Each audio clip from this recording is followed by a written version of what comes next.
All right, first of all ముందుగా అక్కడ ఏం జరుగుతుందో ఒకసారి తెలుసుకునే ప్రయత్నం చేద్దాము. కొద్దిసేపటి క్రితమే కమిటీ మళ్ళీ ఇవాళ, ఎందుకంటే ఈ నెల 14వ తారీఖున కమిటీ టెంపుల్ లోపలికి వెళ్ళింది, ఆ రెండవ గదిని తెరిచింది. కానీ సమయాభావం వల్ల మళ్ళీ తిరిగి రెండవ గదిని మూసేసి ఇంకొక రోజు పెట్టుకుంది.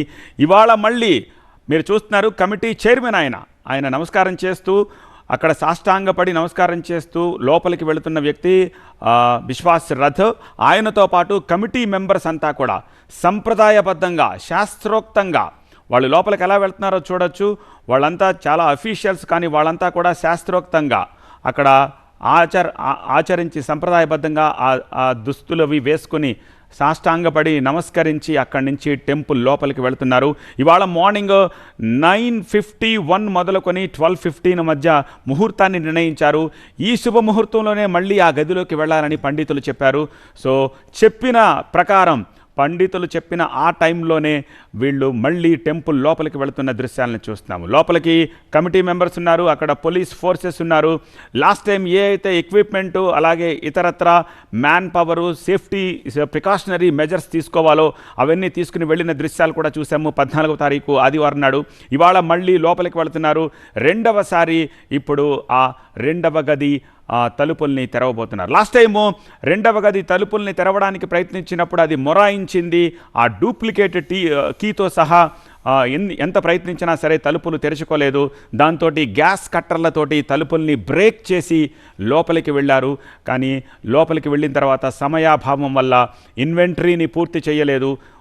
యాజ్ ఇట్ ఈజ్గా చూసి మళ్ళీ తలుపుల్ని క్లోజ్ చేసి కీ వేసేసి సీల్ చేసేసి మళ్ళీ వచ్చేశారు. నెక్స్ట్ డేట్ కోసం కోర్టుని అప్రోచ్ అయ్యారు. కోర్టు ఇవాళ మళ్ళీ వెళ్ళమంది. పండితులు ముహూర్తం నిర్ణయించారు.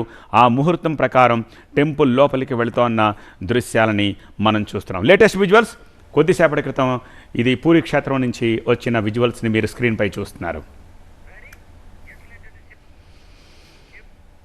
ఆల్రైట్, ఇప్పుడు దేశం మొత్తం చూపు ముఖ్యంగా మన దక్షిణాది 2 తెలుగు రాష్ట్రాలు, ఒడిస్సా ప్రాంతంలో, బెంగాల్ ప్రాంతంలో ఇప్పుడు అందరి చూపు జగన్నాథుడి వైపే ఉంది. జగన్నాథుడిని వాళ్ళ సొంత దేవుడిగా చూస్తూ ఉంటారు. ఎలా అయితే మనకి తిరుపతి బాలాజీ ఉంటారో అలాగే బెంగాల్లో వాళ్ళకి, ఒడిస్సాలో వాళ్ళకి, అలాగే మన ఉత్తరాంధ్ర ప్రాంతవాసులకి పూరి జగన్నాథుడు ఇలవేల్పు లాంటి. సో అందరి దృష్టి ఇప్పుడు జగన్నాథుడి వైపు ఉంది. మరీ ముఖ్యంగా అక్కడ వేల లక్షల కోట్ల సంపద బయటపడుతుందన్న వార్తలతోటి ఇప్పుడు అందరి చూపు జగన్నాథుడి టెంపుల్ వైపే ఉంది. ఈ నేపథ్యంలో ఒక బిగ్ ప్యానెల్ తోటి, అది కూడా చాలా ఉద్దండ పండితుల ప్యానెల్ తోటి, ఆయా రంగాల్లో ఉన్న స్పెషలిస్టులతోటి మనం డిబేట్ని ప్లాన్ చేసాం. ఫస్ట్ ఆఫ్ ఆల్ నేను గెస్ట్ని మీకు పరిచయం చేస్తాను. ప్రముఖ చరిత్రకారులు ఎంఎం రావు గారు ప్రస్తుతం మనతో ఉన్నారు. అలాగే నేను పరిచయం చేయాల్సిన అవసరం లేదు, ఏమని శివనాగిరెడ్డి గారు, ఆయన పురావస్తు శాఖ.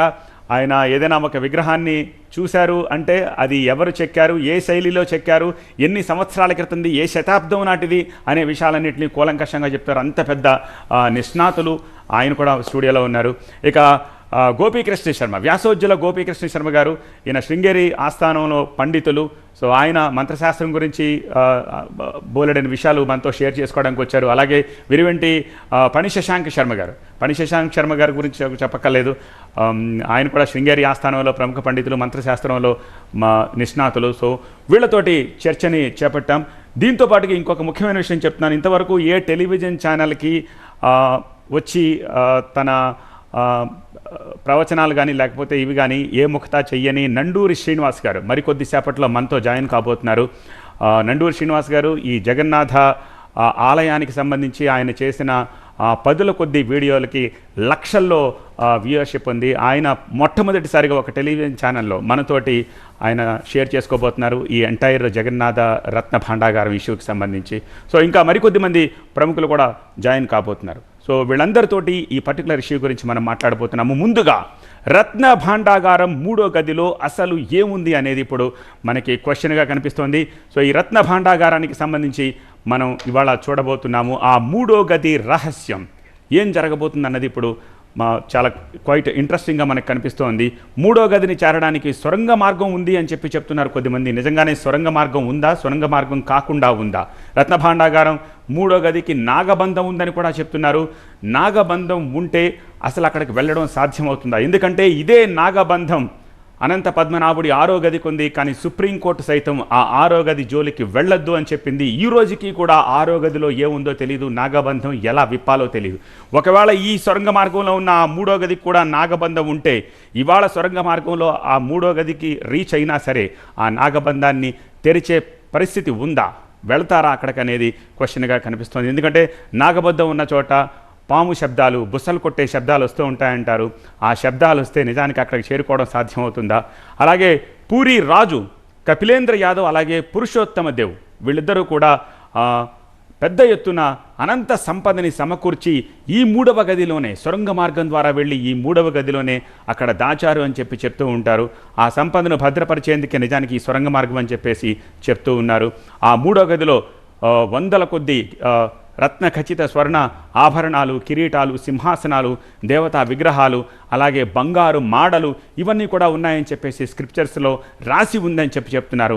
అదే నిజమైతే కనుక అనంత పద్మనాభుని సంపదకు మించిన సంపద ఇవాళ మనకి పూరి జగన్నాథ ఆలయంలో బయటకు వచ్చే అవకాశం కనిపిస్తుంది. సో ఇప్పుడు ఆ 3వ గదిని తెరవడం సాధ్యమేనా అన్నదే మనకి క్వశ్చన్గా కనిపిస్తుంది. సో ఈ నేపథ్యంలో డిబేట్ని ఓపెన్ చేద్దాం. Very first of all Emani Sivanagireddy గారితో మొదలు పెడతాను. ప్రముఖ పురావస్తు శాస్త్ర నిపుణులు కాబట్టి శివనాగిరెడ్డి గారు, ఆ 3వ గది అసలు ఉందా లేదా? ఎందుకంటే కమిటీ కూడా స్పష్టంగా చెప్పలేదు. ఆ 3వ గది అంటూ ఉంటే దానికి ఒక సొరంగం మేము చూసామని చెప్పి కమిటీ మొన్న లాస్ట్ టైం వెళ్ళొచ్చినప్పుడు చెప్పారు. కాబట్టి అసలు అక్కడికి చేరడం సాధ్యం అవుతుందా? అంటే ఈ ఆలయం గురించి ముందు అసలు ఆలయం యొక్క సముదాయాన్ని గురించి ఒక్క నిమిషం మాట్లాడుకోవాలి. ఈ మీకు ఏమవుతుందంటే ఒడిశాలో అంతకుముందు అనంత చోడ గంగా వర్మ అనే ఒక రాజు, ఆయన తెలుగు నేలలో ఉన్నటువంటి శ్రీముఖలింగం నుంచి పరిపాలించేవాడు. ఆయన విస్తరణలో భాగంగా ఏం చేశాడు అంటే 1100 సంవత్సరంలో కటకం అంటాం, దాన్ని వారణాసి కటకం అని కూడా పేరు, కటక్. ఈ కటక్కి తన రాజధానిని మార్చుకున్నాడు 1100 సంవత్సరాల్లో. ఆ 1100 సంవత్సరాల్లో రాజధానిని అక్కడికి మార్చుకున్నప్పుడు స్థానిక సంప్రదాయమైనటువంటి పురుషోత్తముడు అంటారు. పురుషోత్తముడు అంటే విష్ణువుని పురుషోత్తముడుగా పూజించేటువంటిది, ఆయన ఒకడే దేవుడు అన్న భావనతో. అదిగో అదే కల్టుని తను కూడా అప్పటి వరకు ఉన్న ఆచారాన్ని గౌరవిస్తూ ఆయన అప్పటి వరకే మన భువనేశ్వర్లో నిర్మించినటువంటి ఒక పెద్ద ఆలయాన్ని చూసి ప్రేరితుడై ఎక్కడ పూరిలో తన కార్యక్రమాలన్నింటినీ పూరిలో అదొక దైవపీఠం అన్నమాట. ఆ పీఠాన్ని కట్టడానికి 87 మీటర్ల ఎత్తుతో ఒక పెద్ద ఆలయాన్ని నిర్మించాడు. సముద్ర మట్టానికి జగన్నాథ స్వామి దేవాలయం. ఈ జగన్నాథ అనేది అంతకుముందు పురుషోత్తముడు, రాను ఆ జగన్నాథుడు పురుషోత్తముడు జగన్నాథుడిగా మారాడు అనమాట. అందులో ఉండే ప్రధాన దేవత. అయితే ఈ ఆలయం మనం అప్పటి వరకు చూసుకుంటే తంజావూరులో 1115వ సంవత్సరం ఆ ప్రాంతాల్లో రాజరాజ చోళుడు నిర్మించిన బృహదీశ్వరాలయం 2205 అడుగుల ఎత్తుంటే ఇది 186 అడుగుల ఎత్తుంది. ఇది మామూలు కాదు. ఆ రోజుల్లో అలా ఉండేది. ఎక్కడైనా సరే పెద్ద ఆలయాలు కట్టడం అనేది 11-12 శతాబ్దాల్లో ఒక వరవడేది. ఆ వరవడిలో ఈయన కట్టారు. ఈయన కేవలం మనం అనుకున్నట్టుగా ఆ శ్రీవారి ఆలయాన్ని, దాని ముందు ఉన్నటువంటి మంటపాన్ని మాత్రమే ఈ రెండే కట్టారు ఆయన. ఆ కట్టిన సందర్భంలో ఆయనకి పురుషోత్తముడు అనేటువంటి దాంతోనే ఆయన పూజ చేశారు. దాంట్లో అప్పటి వరకు అవి రెండే ఉన్నాయి. ఇక 12వ శతాబ్దంలో ఆయన మూడవ అనంగ భీముడు అని, ఆయన చాలా బిరుదది అనంగ భీముడు అనేది, 3వ అనంగ భీమ దేవచోడుడు ఆయన కూడా. ఆయన ఏం చేశారంటే దీంట్లో మళ్ళీ మిగతా ముందు 2 మండపాలని నిర్మించారు. గజపతులు 15వ శతాబ్దంలో దాని ముందు మండపాన్ని కూడా నిర్మించారు. ఆ తరువాత ఆలయం చుట్టూ బయట నుంచి పరాయి పాలకుల దాడికి గురై ఆలయ సంపద, ఆధ్యాత్మిక చింతన ఇవన్నీ భంగం కలుగుతాయో అన్న ఉద్దేశంతో 2 ప్రాకారాలు నిర్మించారు. ఇది ఒక చిత్ర విచిత్రం. జనరల్గా అయితే నార్త్ ఇండియాలో ఒక ప్రాకారమే ఉంటుంది కదా, మనకి సౌత్లో 7 ప్రాకారాల వరకు ఉంది. ఈ సంప్రదాయం వేరు, ఆ సంప్రదాయం, అలా 2 నిర్మించారు. దీంట్లో మరొక ముఖ్యమైన విషయం ఏంటంటే లక్ష్మీదేవికి ప్రధానంగా పురుషోత్తముని భార్య లక్ష్మి కాబట్టి లక్ష్మీదేవి ఆలయం కూడా మొదటి అనంత వర్మ చోడగంగుడే నిర్మించాడు అన్నమాట. Okay, so you mean to say ఈ టెంపుల్ ఎట్ ఏ టైం ఒక్కసారే నిర్మించింది కాదు. అది కూడా పోనీ షార్ట్ స్పాన్ లో కాదు, కొన్ని వందల సంవత్సరాల గ్యాప్లో దాన్ని 600 సంవత్సరాలు 600 ఓకే అలా నిర్మించుకుంటూ పోయింది. అయితే ప్రస్తుతం చర్చనీయాంశమైనటువంటి రత్న భాండాగారం దాన్ని ఇప్పటి వరకు మనకు 4 సార్లుగా దాంట్లో ఉన్నటువంటి ఈ వస్తు సంపదను ఇన్వెంటరీ చేయటం కోసం ప్రయత్నాలు జరిగాయి. అది మొట్టమొదటి ఇప్పుడంటే 1805లో బ్రిటిష్ ప్రభుత్వం ఉండగానే వాళ్ళు చేశారు. దాంట్లో 64 మాత్రమే ఉన్నాయి. అప్పటికి వాళ్ళు చూసిన లెక్కకు 64 మాత్రం వచ్చాయి. ఆ తర్వాత 1952లో 150 వస్తువులు వచ్చాయి. 10 ఇయర్స్ తర్వాత 1962లో అప్పుడు 602 ఐటమ్స్ వచ్చినాయి. అంటే రాను యాడ్ చేసిన రోకళ్ళ భక్తులు వచ్చి రోజు ఇస్తూ ఉంటారు కదండి. వాటిలో ప్రామాణికమైనవి మంచివి మాత్రం అక్కడ ఇన్వెంటరీలోకి వెళ్ళిపోతూ ఉండేవి. రోజు నిత్య అర్చనలకు వాడుకునేవాళ్ళు. చివరగా 1978లో వాళ్ళంతా కూడా ఇన్వెంటరీ చేశారు. ఆ ఇన్వెంటరీలో మనందరికీ తెలిసిందే, దాంట్లో ఏమైందంటే 454 బంగారు వస్తువులు, దాదాపుగా 200 అంటే 128 కిలోల బంగారం, ఆ తర్వాత మరికొన్ని 250కి పైగా సిల్వర్ ఆర్టికల్స్, అవి 221.38 కిలోలు ఉన్నట్లుగా నిగ్గు తేల్చి అప్పటి వరకు ఉంచారు. అయితే ఇన్నిసార్లు ఇప్పుడు ఇది 5వది. ఇన్నిసార్లు జరిగినటువంటి ఈ ఇన్వెంటరీలో అందరూ కూడా ఒక కమిటీ ఎప్పుడు ఉంటారు. ఇప్పుడు 12 మంది ఉన్నారు.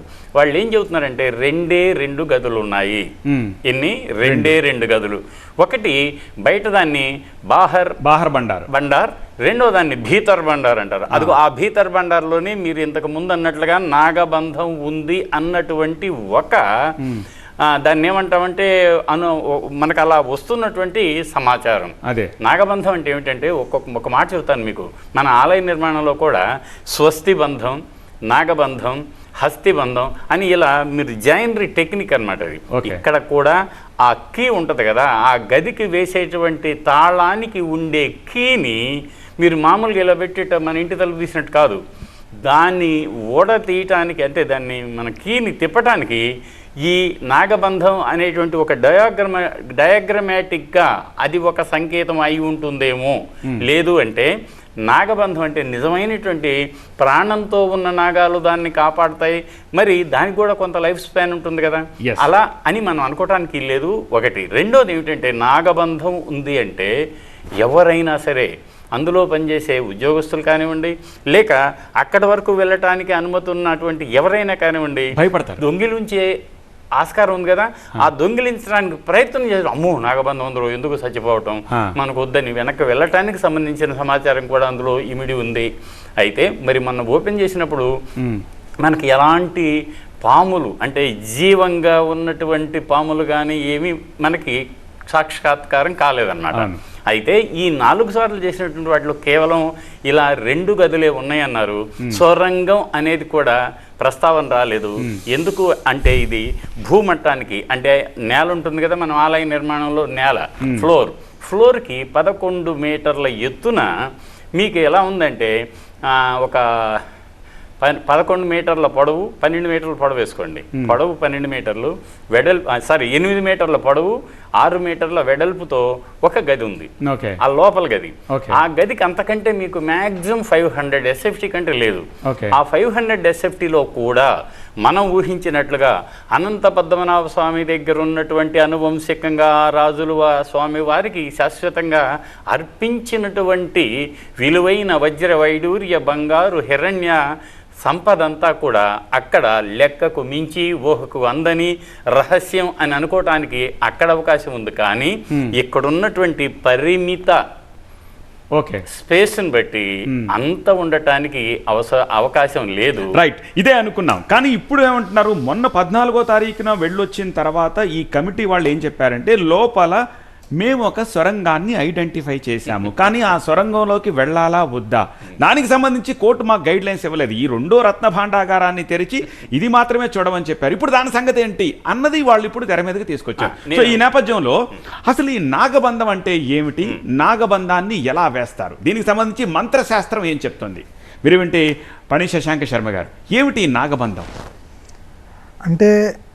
శాస్త్రంలో ఇంతకుముందు నాగేశ్వర రెడ్డి గారు చెప్పినట్లు చాలా బంధాలు అనే వాటిని చాలా చెప్పినారు. అంటే అక్కడ చక్రబంధము అని, హస్తిబంధము అని, కూర్మబంధము అని, నాగబంధము అనే విధంగా చాలా చెప్తూ వస్తున్నారు. ఈ నాగబంధము అనే దగ్గర మనం 2 రకాలుగా మనం చూసుకోవాలి. ఒకటి, అక్కడ జీవంతంగా బతికున్నటువంటి సర్పాలు ఉన్నాయా లేదా అంటే మనకి ఇప్పటి వరకు నాగబంధం ఉన్నటువంటి ఏ ఒక ద్వారాన్ని తెరిచింది లేదు, ఎవరు చూసింది లేదు. కాకపోతే ఏమంటే మనకు ఈ నిధి గురించి ఒక శాస్త్రమే ఉంది. అవును. అంటే చతుషష్ఠి విద్యలు 64 విద్యల్లో మాలినీ శాస్త్రం అని ఒకటి ఉంది. ఈ మాలినీ శాస్త్రంలో నిధి ప్రదీపము అనేటువంటి ఒక గ్రంథము రాసిపెట్టినారు. ఈ నిధుల్లో ఏ విధంగా నిధి ఉంటుంది దాని గురించి అన్నీ చెప్తూ వస్తూ ఈ నాగబంధం ఉన్న దగ్గర విషాలు ఉంటాయి అనుకొని దాని గురించి కూడా మనకు చెప్తూ వస్తూ పుంస్త్రీ క్లీబేచ కాకోల కాలకూట హలాహలాహ అంటే 9 రకాల విషాలను గురించి చెప్తూ వస్తున్నారు. పుంసి క్లీబేచ కాకోల కాలకూట హలాహలాహ సౌరాష్ట్రిక శౌక్లికేయో బ్రహ్మపుత్ర ప్రదీపన దారదో వత్సనాభశ్చ విషభేద అమీనవ. అంటే ఇటువంటి 9 విషాలను కూడా అక్కడ దాన్ని నిక్షిప్తం చేసి ఉంటారు. ఎవరైతే వాటిని అశాస్త్రీయంగా ఓపెన్ చేయడం అంటే దానికి ఒక శాస్త్రీయంగా దృక్పథంతో దాన్ని ఓపెన్ చేయాలి అనేటట్లు, దానికి కీతో మామూలుగా ఏదో మనం తాళం ఓపెన్ చేసినట్లు కాకుండా దానికి ఏవేవి ఉంటాయో ఆ ప్రకారంగానే వాటిని ఓపెన్ చేయాలి. ఒకవేళ అశాస్త్రీయంగా ఓపెన్ చేసినప్పుడు ఈ విషాలు అనేవి అక్కడ వాయులో కలిసి అక్కడ పోయినటువంటి వ్యక్తుల మీద దాని ప్రభావం చూపుతూ వస్తుంది అనుకొని మనకు నిధి ప్రదీప అనేటువంటి ఒక గ్రంథంలో మనకు చెప్తూ వస్తున్నారు. ఓకే, గోపికృష్ణ శర్మ గారు, గతంలో బ్రిటిష్ పాలకుల సమయంలో ఈ సొరంగ మార్గం ద్వారా ఆ నిధిని చేరుకోవడానికి ఒకరు వెళ్ళినట్టు, తర్వాత వాళ్ళ ఆచూకీ లేకుండా పోయినట్టు చెప్తూ ఉన్నారు. సొరంగ మార్గం ద్వారా అక్కడికి వెళ్ళడం సాధ్యమవుతుందా నెంబర్ 1? వెళితే ఇప్పుడు పని శశాంక్ శర్మ గారు చెప్పినట్టుగా ఆ బంధం గనక ఉంటే దాన్ని ఫిక్స్ చేసే మార్గం ఏంటి? ఐ మీన్ దానికి విరుగుడు మంత్రం ఏంటి? ఎట్లా దాన్ని ఓపెన్ చేయాలి? ప్రతి దానికి కూడా శాస్త్రంలో చెప్తూ వస్తూ ఉంటారు. ఇప్పుడు ఇంతకుముందు మన నాగిరెడ్డి గారు చెప్పినట్టుగా ఈ బంధాలన్నీ చాలా రకాల బంధాలు ఉంటాయి. నాగబంధం అని, మత్స్యబంధం అని ఇత్యాదులు చాలా చెప్తూ వస్తారు. కూర్మబంధం అని, అలానే చక్రబంధం అని, ఇలా బంధాలు చాలా చెప్తూ వస్తారు. ఈ భాండాగారాన్ని కాపాడడానికి విశేషంగా నాగబంధాన్ని వెనకాల శాస్త్రజ్ఞులు కానీ మన పండితులు అన్నీ చేసి ఉన్నారు. ఈ నాగబంధాన్ని పెట్టినప్పుడు దానికి విరుగుడు ఏంటి అంటే గరుడ మంత్రము అని అంటాం. మనం వింటూ ఉంటాం. ఇప్పుడు ఎవరైనా పాము కరిచినా దానికి గరుడ మంత్రం వేస్తే మా విషం రాకుండా ఉంటుంది అని లోకంలో అంటూ ఉంటారు. అట్లా ఈ నాగబంధానికి విరుగుడు ఏంటి అంటే మొదలుగా గరుడ మహామంత్రం ఉంటుంది.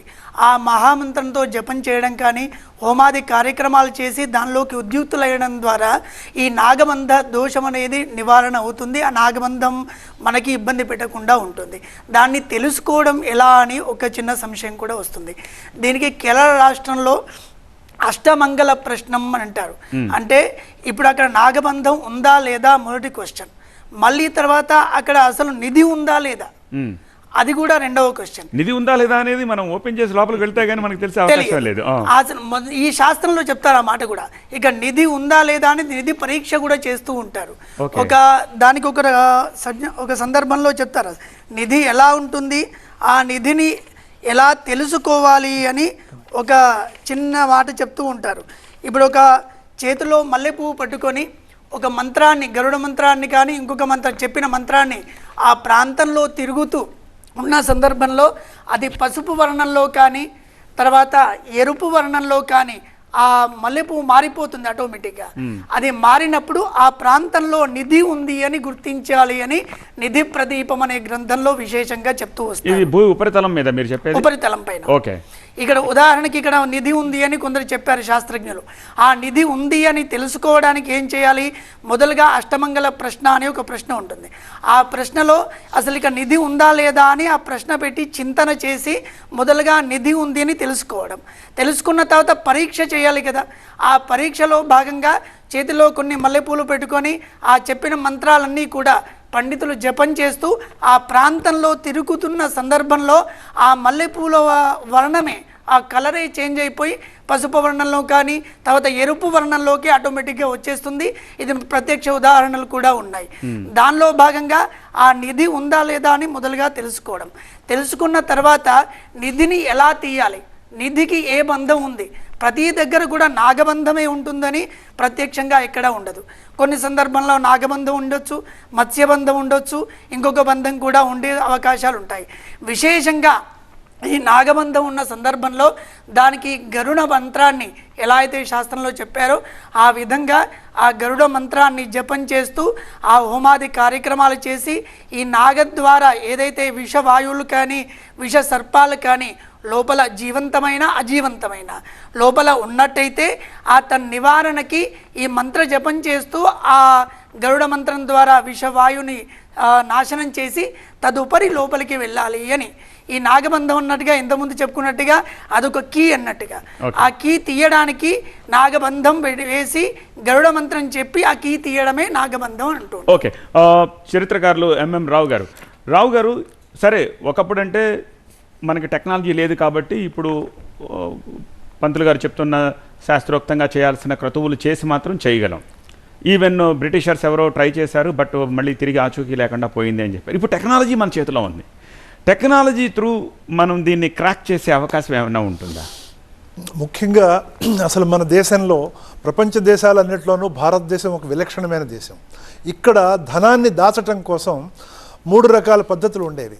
ఒకటి ఏంటంటే రాజకోశాగారాలు, రాజు దగ్గర కోశాగారం ఉంటుంది. రెండవది దేవాలయంలో ఉండేటువంటి రత్న భాండాగారాలు. మూడవది సామాన్య ప్రజల దగ్గర 7 వారాల నగలు ఉంటుండేవి. కాబట్టి ఈ 2 కోశాగారాల్లో కన్నా కూడా ఎక్కువ ధనం ప్రజల దగ్గర ఉండేది. కానీ ఇది విదేశాల్లో ఎక్కడ మీకు కనిపించదు. ఏ విదేశాలకు వెళ్ళినా సరే అక్కడ ప్రజలు ఎవరు నగలు పెట్టుకోవటం కానీ ఇలాంటివేమీ అక్కడ ఉండవు. కాబట్టి రాజకోశాగారంలో ఉండేటువంటి ధనాన్ని ఎప్పటికప్పుడు ప్రజల అవసరం కోసం తీసి వాడుతూ ఉండేవారు. కాబట్టి దానికి ఎప్పటికప్పుడు ఖర్చు అయిపోతూ ఉండేది, మళ్ళీ వస్తూ ఉండేది. జస్ట్ లైక్ అవర్ ఇప్పుడు ఉన్నటువంటి మన సెంట్రల్ గవర్నమెంట్ ట్రెజరీలో ఎలాగైతే ప్రతి ఏడాది ట్యాక్సుల రూపంలో వచ్చి మళ్ళీ ఖర్చు అయిపోతుంది. కానీ దేవాలయాల్లో ఉండేటువంటి రత్న భాండాగారాల్లో అలా ఖర్చు కాదు. ఎందుకంటే ఒకవైపే వన్ వే ఉంటుంది, ఎప్పుడు అందులో డిపాజిట్ అవడమే తప్పితే వాటిని స్వామివార్లని అలంకరించడం కోసం తీసేవారు, అలంకరించి మళ్ళీ అందులో పెట్టేస్తారు. 16వ శతాబ్దం వరకు కూడా మన దేశంలో వాటిని ఎవరైనా దొంగిలిస్తారు లేకపోతే ఎత్తుకెళ్తారు అనే బాధ ఉండేది కాదు. ఎందుకంటే అందరూ కూడా ఈ దేశం వాసులే ఉండేవారు, భారతీయులే, హిందువులే ఉండేవారు. కానీ 16వ శతాబ్దంలో బెంగాల్ నవాబులు మొత్తము కోస్టల్ ఏరియా అంతా కూడాను వాళ్ళ లూటీ జరపటము, హత్యలు జరపటము, రాజ్యాలను ఆక్రమించుకోవటము ఇవన్నీ జరిగినప్పుడు 16, 17 శతాబ్దాల్లో మనకి జగన్నాథుని యొక్క విగ్రహాలను కూడా సంరక్షించడం కోసం మందిరం నుంచి బయటకు తీసుకొచ్చి బయట కొన్ని చోట్ల దాచిపెట్టి వాళ్ళ యొక్క దృష్టి పడకుండా ఉండటం కోసం, పడినప్పటికీ మందిరంలోకి వాళ్ళు వచ్చినప్పటికీ కూడా మూర్తికి ఏ విధమైనటువంటి అపకారం జరగకుండా ఉండటం కోసం ప్రయత్నాలు జరిగినాయి. అందులో భాగంగా ఒకనొక సమయంలో హైదరాబాద్లో తీసుకొచ్చి దాచినట్లుగా ఆ విగ్రహాలని, అలాగే అక్కడున్న చిల్కా లేక్లో దాచినట్లుగా కూడా మనకి కొన్ని ఆధారాలన్నీ ఉన్నాయి. తరువాత మూర్తులు సరే, ముఖ్యంగా విదేశీ విధర్మీయులు ఎవరైతే వచ్చారో వారు 2 విషయాల కోసం వచ్చేవారు. వారి మతాన్ని ప్రచుర్యం చేయడం కోసము ఇక్కడ ఉన్నటువంటి అందరినీ కూడాను విధర్మీయులుగా మార్చడం ఒకటి, రెండవది డబ్బు, ధనం కోసం. ఆబ్వియస్గా వచ్చినప్పుడు ఈ దేశంలో ధనం ఎక్కడుంటుంది అనేది వాళ్ళు చూశారు. ఒకటి రాజుల యొక్క భాండాగారాల్లో ఉంటుంది, రెండోది దేవాలయాల్లో ఉంటుంది. కాబట్టి దేవాలయాల్ని కొల్లగొట్టాలి, దేవాలయాల్ని నాశనం చేయాలి. ఇదే విషయం మనం సోమనాథ్ దేవాలయంలో చూసాం. 17 సార్లు దండయాత్ర చేసింది సోమనాథ్ దేవాలయాన్ని డబ్బు కోసం చేశారు.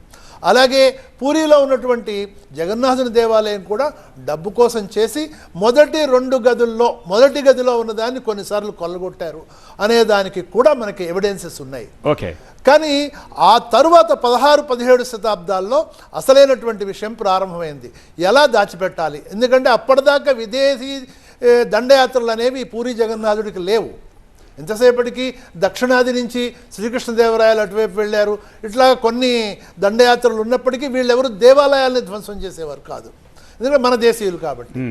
1757లో రాబర్ట్ క్లైవ్ మొట్టమొదటిసారిగా బెంగాల్ నవాబుని ఓడించిన తర్వాత బెంగాల్ నవాబు యొక్క కోశాగారంలోకి వెళితే కళ్ళు తిరిగి పడిపోయేంత రత్నాలు, వజ్రాలు, వైఢూర్యాలు ఇవన్నీ ఎక్కడి నుంచి వచ్చాయి అంటే ఈ కోస్టల్ డిస్ట్రిక్ట్స్లో ఉన్నటువంటి దేవాలయాల్ని కొల్లగొట్టడం మూలంగా బెంగాల్ నవాబుకి అవన్నీ వచ్చాయి అనేటువంటి కొన్ని చారిత్రక ఆధారాలు ఉన్నాయి. కోస్టల్ డిస్ట్రిక్ట్స్ మీన్స్ మీరు బెంగాల్ నుంచి, రైట్ ఫ్రమ్ బెంగాల్ నుంచి ఒడిస్సా, మెడ్రాస్ వరకు ఈ బెల్ట్ అంతా. ఓకే, అనేక దేవాలయాలు ఉన్నాయి.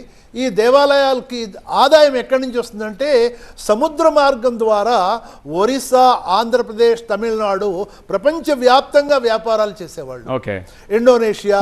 ఇక్కడ నేను ఒక క్వశ్చన్ అడగచ్చా? సో ఇప్పుడు మీరు చెప్తున్న కారణంగానే ఈవెన్ సముద్ర మార్గంలో, సముద్ర ఒడ్డున ఉన్న అదే అనంత పద్మనాభుడి దగ్గర సంపద, ఇక్కడ సముద్రం ఒడ్డున ఉన్న పూరి దగ్గర సంపద.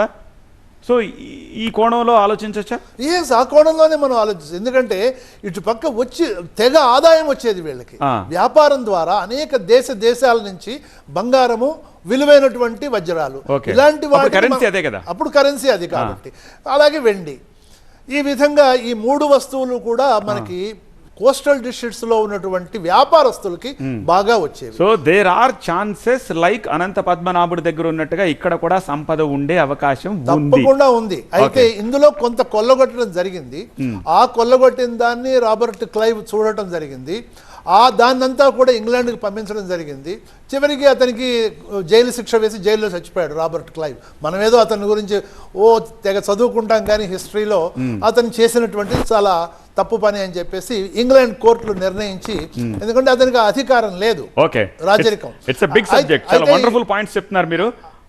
అయితే ఒక్క విషయం ఏమంటే 16వ శతాబ్దం తర్వాత ఇందాక అనంత నాగిరెడ్డి గారు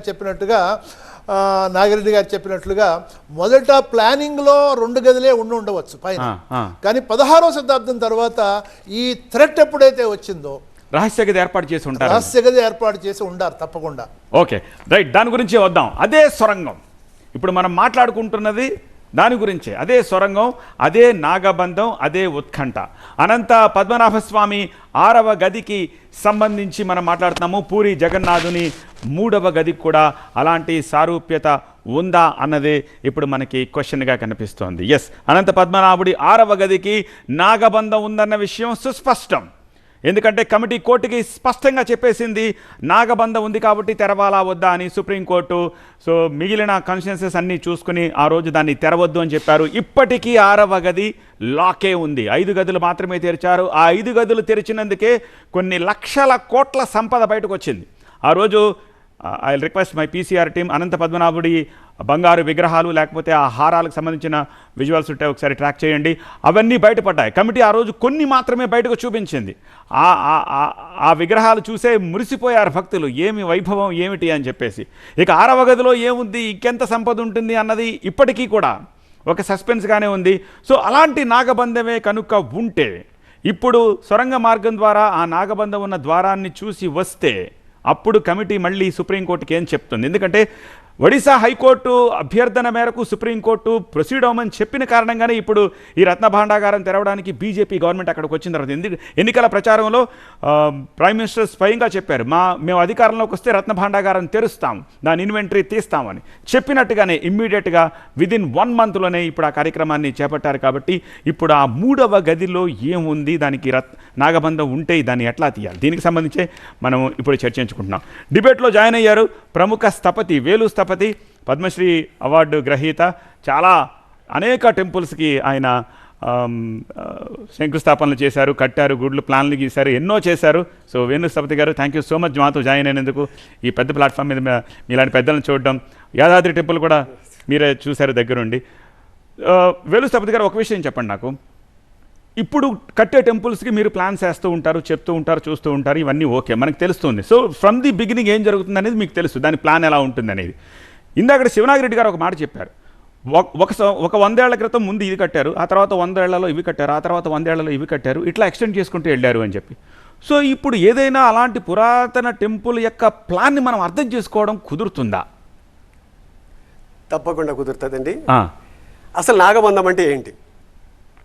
నాగబంధం గురించి ఉన్నటువంటి విశేషంలో ముఖ్యంగా మూలాధారం, జనరల్గా మనకు మానవుడికి మూలాధార చక్రం ఏదైతే ఉందో కుండలిలో ఉండే నాగం మన బాడీలో వెనక పక్క మనకు ధ్యానం చేసినప్పుడు ఏదైతే వస్తుందో దట్ ఈస్ కాల్డ్ నాగం. ఆ నాగబంధంతో మన యొక్క సంస్కృతికి మూలాధారంగా మనకు డబ్బులు ఏది కావాలన్నా, డబ్బులు లక్షలు కావాలన్నా, కోట్లు కావాలన్నా, బంగారం కావాలన్నా ఈ నాగబంధాన్ని మనం ఉపయోగించడానికి కారణం ఏంటంటే వాటి యొక్క సీక్రసీ మెయింటైన్ చేయడానికి మాత్రం ఉపయోగించారు ఆ నాగబంధాన్ని. ఈ సీక్రసీ వల్ల ఏమవుతుందంటే మన ఎట్టి పరిస్థితుల్లో దాన్ని ఓపెన్ చేయడానికి ముందుగా మంత్రోచ్చరణతోటి కానీ తీయాలి, అంతేగాని వాళ్ళు ఇష్టం వచ్చినట్టు తీయడానికి వీలు పడదు. ఇవన్నీ కూడా శాస్త్రబద్ధమైనటువంటి విషయాలే. ఎటు పడితే అట్లు వాళ్ళు తీయడానికి వీలు పడదు. అందుగురించి వాళ్ళు ఏం చేశారు, 1, 2, 3, 4 తాళాలు ఉండి పెట్టి దాని ప్రకారం వారు ఓపెన్ చేయడం జరుగుతూ వచ్చింది.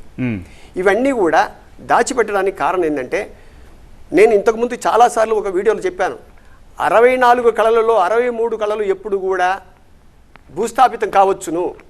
64వ కళ ఏదంటే శిల్పకళ మాత్రమే. ఈ శిల్పకళలో దాగినటువంటి అనేకమైనటువంటి ఈ భాండాగారం ఏదైతే ఉందో రాబోయే తరం కొన్ని వేల సంవత్సరాల తర్వాత బయటపడినా కూడా లోపల ఉన్నటువంటి సంపదతోటి మళ్ళీ ఆలయాల పునర్నిర్మాణం జరగబడుతుంటుంది. దాని గురించి వాళ్ళు రాజులు ఇచ్చినటువంటి ఏదైతే నగలు కానీ రత్నాలు కానీ ఇవన్నీ కూడా దాచిపెట్టడం జరిగింది. వసాత్ ఏమైందంటే ఆనాటి కాలంలో ఆంగ్లేయులు కానీ ఇంకా ఐరోపా వాళ్ళు కానీ అందరూ కూడా ఇక్కడ వచ్చినప్పుడు ఇవన్నీ కూడా కొంత దాచిపెట్టడానికి కూడా మూలాధారం అదే జరిగింది అని విషయం చెప్పగలను. ఆ టెంపుల్సే సేవ్ చేసినాయి అంటారు. తప్పకుండా అండి, ఎందుకంటే అది అలాగని మనం ఎట్టకపోయినట్టయితే రాబోయే మన హిందూ సంస్కృతి బయటికి రావాలి. హిందూ సంస్కృతి మనం నిజంగా చేయాలంటే ఈరోజు ఉండొచ్చండి, రేపు మొత్తం భూమి మొత్తం ఒక సైక్లోన్ వచ్చి నేలమట్టం అయిపోతే మనం ఎవరం కనపడం. ఈరోజు మనం మాట్లాడతాం, మనం రేపు మనం ఉండకపోవచ్చు. కాబట్టి వీటన్నిటికంటే మళ్ళీ రాబోయే తరం మళ్ళీ పైకి రావాలంటే మళ్ళీ ఎక్కడి నుంచి డబ్బులు కావాలి, డబ్బులు ఉండదు కదా.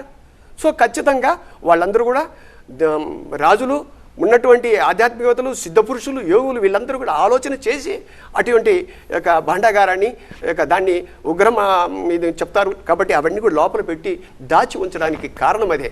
అందుగురించే రాజులు ఎప్పుడు గెలిచినా కూడా వాళ్ళు ఒక కిరీటాలో లేకపోతే ఒక వాయుధాలో వాళ్ళు సబ్మిట్ చేస్తారు. ఎవరికి? దేవాలయానికి నేను గెలిచాను కాబట్టి ఒక తీసుకెళ్ళి ఒక స్వామివారికి కైంకర్యం చేసేవాళ్ళు అనమాట. ఇవన్నీ వచ్చినటువంటి అవన్నీ కూడా దాచిపెట్టడం అని జరుగుతూ వచ్చింది. శివనాగిరెడ్డి గారు, నా పాయింట్ ఏంటంటే ఇక్కడ టెంపుల్స్ విడతల వారీగా కట్టినా సరే టెంపుల్ ఏ శైలిలో కడుతున్నారు, ఏ శిల్పకళ వాడారు, ఎవరు వాడారు, ఏ ప్రాంతంలో ఏ రకమైన కన్స్ట్రక్షన్ చేశారు, వీటి గురించి మాట్లాడతాం. కానీ ఈ రహస్య గదులకు సంబంధించి ఎప్పుడు ఎవరు మాట్లాడరు.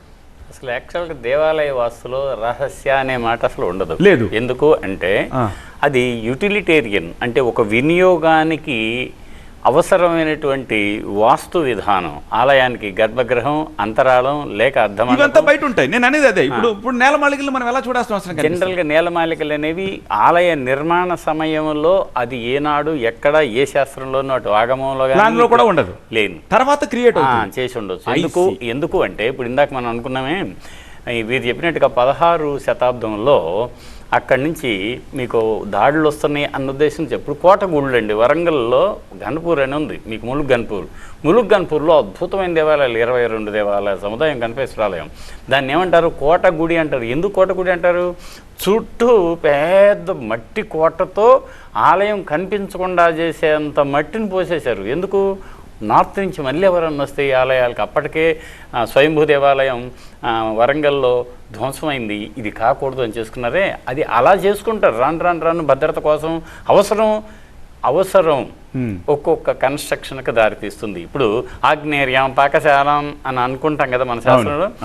మరి రోజు నిత్య నైమిత్తిక అవసరాల కోసం నైవేద్యం కానీ, విశేష ఉత్సవాల్లో ప్రసాదాలు కానీ ఇవన్నీ తయారు చేయాలి అంటే బయట నుంచి తెచ్చే కంటే లోపలే అసౌకర్యం ఉంటే బాగుండు అన్నప్పుడు పాకశాల వచ్చింది.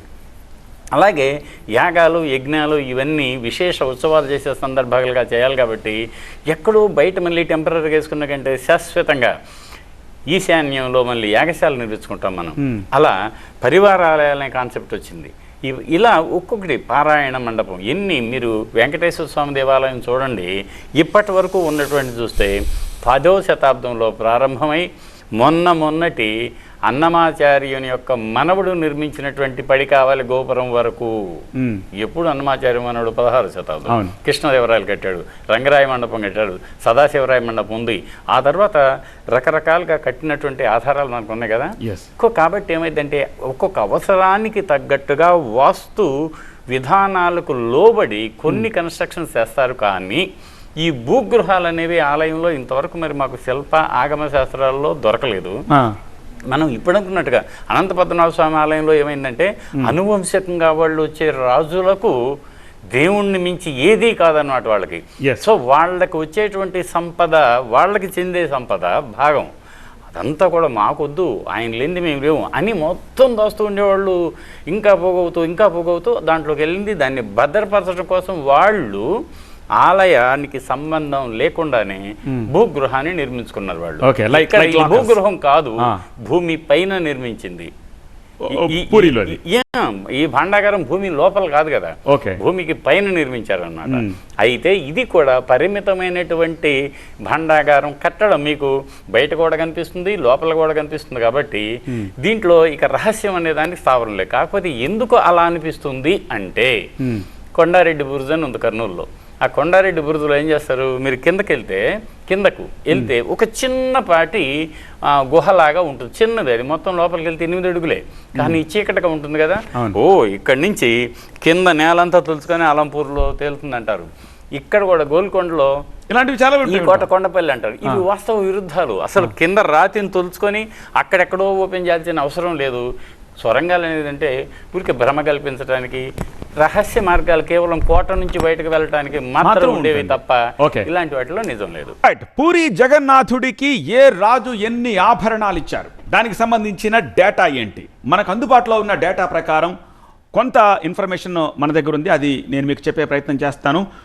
1000 ఏళ్ల నాటి రికార్డు ప్రకారం, 1000 ఏళ్ల నాటి ఒక పుస్తకం ప్రకారం పూరి ఆలయంలో మదల పంజి అనే ఒక బుక్ ఉంది. ఆ బుక్ని బేస్ చేసుకుని ఏ రాజు ఏ సందర్భంలో ఎప్పుడు ఎంత ఆభరణాలు లేకపోతే వజ్రాలు, వైఢూర్యాలు, బంగారం పూరి జగన్నాథుడికి ఇచ్చారు అనేది అందులో సుస్పష్టంగా తెలుస్తున్నట్టుగా మనకి ఇన్ఫర్మేషన్ అందుతోంది. సో ఈ 1000 ఏళ్ల క్రితం నాటి బుక్కులో పొందుపరిచినట్టుగానే ఆ నిధి అంతా గనక ఈ పూరి జగన్నాథ ఆలయంలో ఈ రత్న భాండాగారంలో రూమ్ 2 ఆర్ ఇప్పుడు మనం అనుకుంటున్న ఆ 3rd రూమ్లో కనుక ఉంటే ఇక అది అనంత సంపద అని చెప్పడంలో ఎటువంటి సందేహం లేదు. సో దీనికి సంబంధించే విస్తృతమైన అధ్యయనం చేశారు, దానికి సంబంధించి అనేక వీడియోలు చేశారు. ప్రస్తుతం నండూరి శ్రీనివాస్ గారు, ప్రముఖ ప్రవచనకర్త, బెంగళూరు నుంచి మనకి జూమ్లో అందుబాటులో ఉన్నారు. శ్రీనివాస్ గారు, చాలా thank you so much sir. మా అభ్యర్థనను మన్నించి ఇంత పెద్ద చర్చకి, ఇంత పెద్ద ప్యానెల్లో మీరు రావడం చాలా సంతోషం. First of all you made lot of travel today, అయినా సరే వచ్చి మాకు లైవ్లోకి వచ్చినందుకు థ్యాంక్ యూ సో మచ్. శ్రీమాత్రే నమః. సత్య గారికి, అక్కడ ఉన్న వాళ్ళందరికీ నమస్కారం. జగన్నాథ స్వామి గురించి ఎప్పుడు మాట్లాడాలన్నా సంతోషం ఏంటి, అర్ధరాత్రి అయినా సరే స్వామి గురించి మాట్లాడడం మహదానందం. అవును, అదే మీ వీడియోల్లో కూడా చాలా ఎక్కువ వీడియోలు చేశారు. జగన్నాథుడి మహిమలు వీటి గురించి కూడా మీరు మాట్లాడుతూ ఉంటారు. ఇప్పుడు చర్చ ఈ రత్న భాండాగారం ఒకటే అయితే వేరేగా ఉండేది, కానీ రత్న భాండాగారం తెరిచినప్పుడు ఇంకొక సొరంగ మార్గాన్ని చూసామని కమిటీ బయటకు చెప్పినట్టుగా వచ్చిన వార్తల కారణంగా ఇంత పెద్ద ఉత్కంఠ ఇప్పుడు ఆ రత్న భాండాగారం వైపు అందరి చూపు పడేలాగా చేసింది. సో మీ అబ్జర్వేషన్ మేరకు, లేకపోతే మీకున్న ఇన్ఫర్మేషన్ మేరకు ఈ రత్న భాండాగారం గురించి చెప్పమంటే మీరేం చెప్తారు?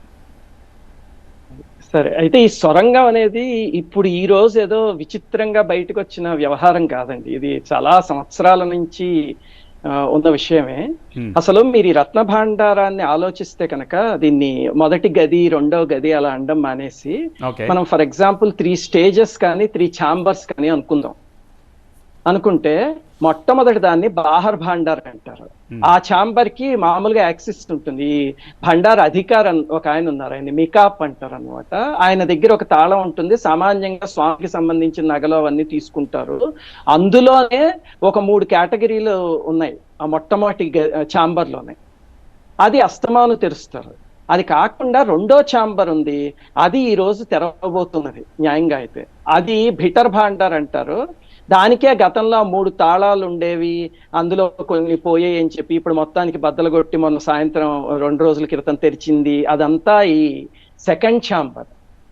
అయితే అసలు ఈ 2nd ఛాంబర్ నుంచి మొదలుపెట్టి 7 గదులు ఉన్నాయి అని ఒకటి ప్రచారంలో ఉంది బాగా. ఇది 100 సంవత్సరాల నుంచి ఉన్న వ్యవహారమే. అందులో 3 కనుక్కున్నారు. వాటినే ఇప్పుడు ఈ 2nd ఛాంబర్ భిటర్ భాండార్ అని పిలుస్తున్నారు. ఈ రోజు తెరవబోతుంది వాటిల్నే. అది కాకుండా బియాండ్ దట్ ఇంకొక 3వ ఛాంబర్ ఒకటి ఉంది అనేది బాగా విస్తృతమైన ప్రచారం ఉంది. అంటే మీరు తేలికైన భాషలో చెప్పాలంటే ఫస్ట్ది అన్రెస్ట్రిక్టెడ్ ఛాంబర్ అనుకోండి, అది జస్ట్ తాళం తీస్తే ప్రతిరోజు వెళ్తూ ఉంటారు. సెకండ్ది రెస్ట్రిక్టెడ్ ఛాంబర్ అనుకోండి, అది ఈ రోజు వాళ్ళు లోపలికి వెళ్తున్నది, అందులోనే అపారమైన సంపద ఉంది అంటారు. ఇంకా 3వది ఇన్యాక్సెసిబుల్ ఛాంబర్ అనుకోండి, అంటే ఇప్పటిదాకా దాన్ని యాక్సెస్ చేసే టెక్నిక్ ని ఇంకా తెలుసుకోలేదు, దాంట్లోనే సొరంగం ఉంది అనేది ప్రచారంలో ఉన్న విషయం. ఆ 3వ ఛాంబర్ ని యాక్సెస్ చేస్తారా చేయరా అనేది పెద్ద ఆశ్చర్యకరమైన విషయం ఈ రోజు చెప్పాలంటే. బట్ నాకు తెలిసి ఈ రోజు ఆ 2వ ఛాంబర్ భిటర్ భాండార్లోంచి వస్తువులన్నీ బయటికి తీస్తారు, అది నాకైతే అర్థమైనది. ఆ 3వ ఛాంబర్ లోకి వెళ్ళడం కానీ దాన్ని యాక్సెస్ చేయడం కానీ అంత తేలిక కాదు, దానికే నాగబంధం ఉంది అని కొంతమంది చెప్తూ ఉంటారు. అలాగే బ్రిటిష్ వాళ్ళ సమయంలో అందులోకి ఎవరో ఒకళ్ళని దింపితే అక్కడ సొరంగం ఎక్కడుందో కనిపెట్టి ఆ తర్వాత వాళ్ళు బయటకు రాలేదని, ఇలా రకరకాల కథనాలు ఉన్నాయి. కాకపోతే పూరి కథనాల్లో ఒక 50% నిజమైతే ఒక 50% పుకారు, రకరకాలు ఉంటాయి అలాంటివి. బట్ ఇది విషయం, ఆ 3rd ఛాంబర్ అనేది అంత తేలిగ్గా యాక్సెస్ అవ్వదు. ఈ 2nd ఛాంబర్ని ఈరోజు యాక్సెస్ చేస్తున్నారు. ఓకే, నండూరి శ్రీనివాస్ గారు, ఈ మదలపంజిలో 1000 ఏళ్ల నాటి డేటా ఉంది. సో ఏ రాజు ఏ రాజ్యాన్ని జయించారు, ఆ రాజ్యాన్ని జయించినప్పుడు ఆబ్వియస్గా వాళ్ళ కోశాధికారంలో ఉండే సంపదంతా తెచ్చుకుని వీళ్ళ దగ్గర పెట్టుకుంటారు.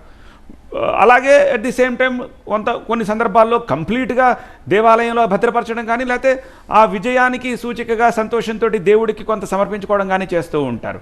సో ఆ రాజ్యాలని ఇన్వేషన్ చేసినప్పుడు తీసుకొచ్చిన సంపద వందల వేల కోట్ల వర్త్ సంపద అని చెప్పేసి చెప్తూ ఉంటారు. వాటికి సంబంధించి మీ అబ్జర్వేషన్లో మీరేమైనా ఐడెంటిఫై చేశారా? ఓకే, అసలు మిగతా ఆలయాలకి అంతగా లేనిది పూరికి ఉన్నది పెద్ద వరం అని చెప్పాలంటే ఈ మదలపంజి అండి.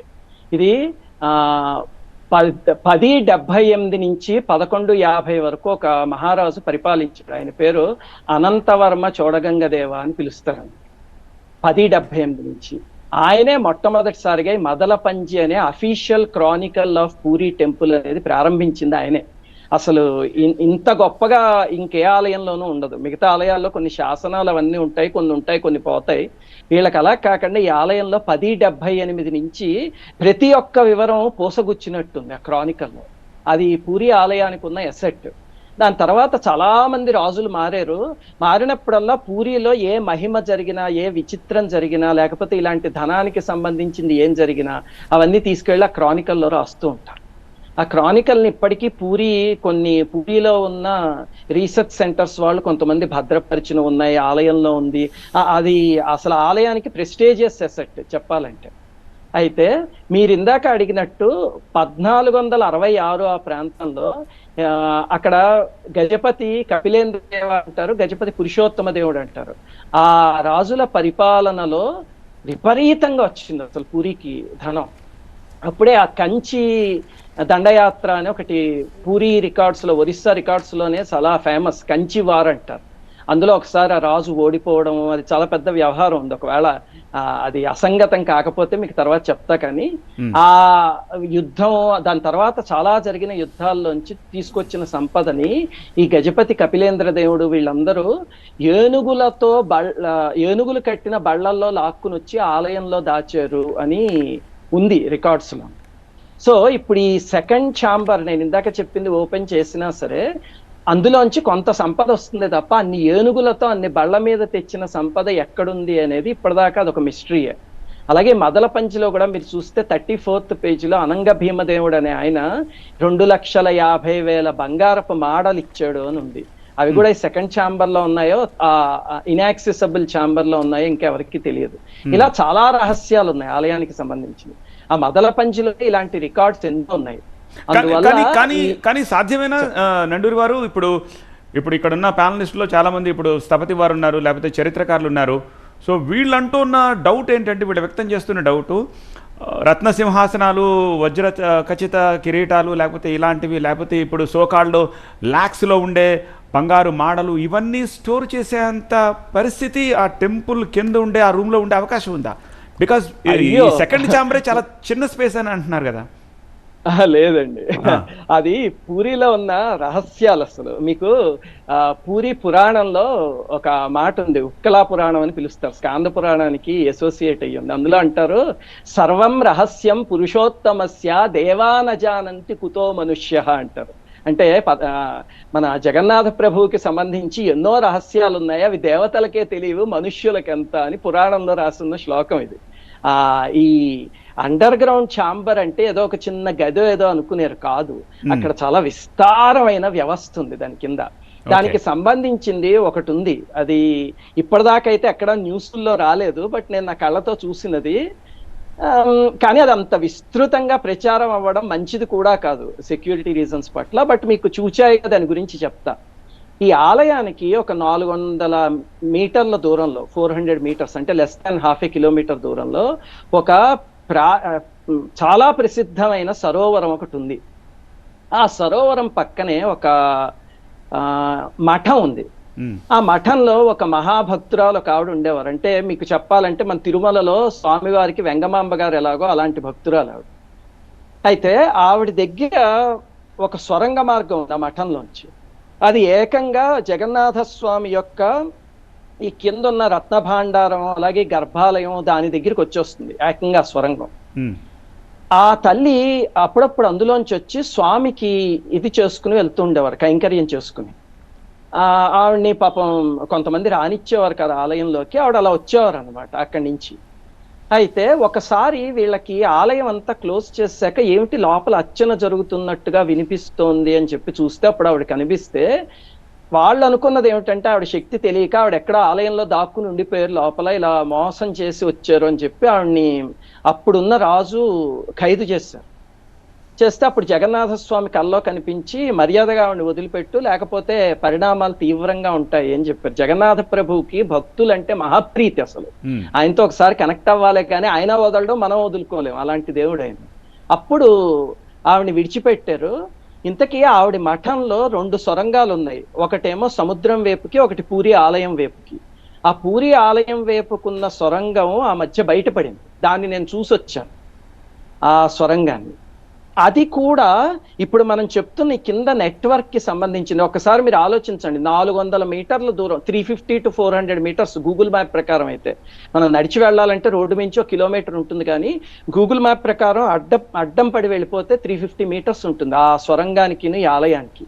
350 మీటర్స్ దూరంలో ఉన్న సొరంగమే బయటపడింది అంటే ఈ ఆలయం కింద ఉన్న వ్యవస్థ ఎంత పెద్దదో అర్థమవుతుంది కదా. అదేదో చిన్న గదో ఏదో కాదు, అక్కడ చాలా ఉంది ఆలయం కింద. All right, it's quite interesting. నిజంగా అదే గనక జరిగితే కింద అంత పెద్ద సిస్టమ్ ఉంటే మీరు అన్నట్టుగా 2.5 లక్షల ఎంత 2.5 లక్షల మోడల్ అంటున్నారు కదా, అవి దాచడం పెద్ద సమస్య ఏం కాదు. కపిలేంద్ర దేవుడు పట్టుకొచ్చినవి ఏనుగులతో బళ్ళు కట్టి తీసుకొచ్చారు అంటే. అండ్ ఇంకొకటి నండూరు వారు, ఇప్పుడు సనాతన ధర్మంలో హిందూ రాజులు ఇంతకుముందు ఎంఎం రావు గారు చెప్పినట్టుగా ప్రతి ఇన్వేషన్లోనూ ఖజానా తీసుకొస్తే జమ చేయడమే కానీ తీసుకోవడం ఉండదు కదా ఇప్పటి గవర్నమెంట్స్ లాగా. సో అది అక్కడే ఉండే అవకాశం అంకితం చేస్తారండి.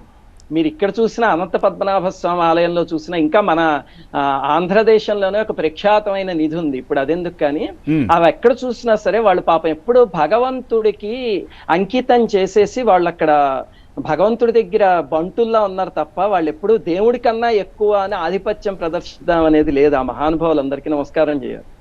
మాట్లాడుకుంటున్న ఈ సమయంలో కమిటీ పూరి జగన్నాథ ఆలయంలోని రత్న భాండాగారం 2nd ఛాంబర్లో ఉన్న ఆ నిధినంతా తీసి వేరే పెట్టెల్లోకి నిక్షిప్తం చేసి స్ట్రాంగ్ రూమ్లో, టెంపుల్ లోపలే ఉన్న ఇంకొక స్ట్రాంగ్ రూమ్కి తరలిస్తున్నారు. ఈ ప్రక్రియ జరుగుతోంది అక్కడ.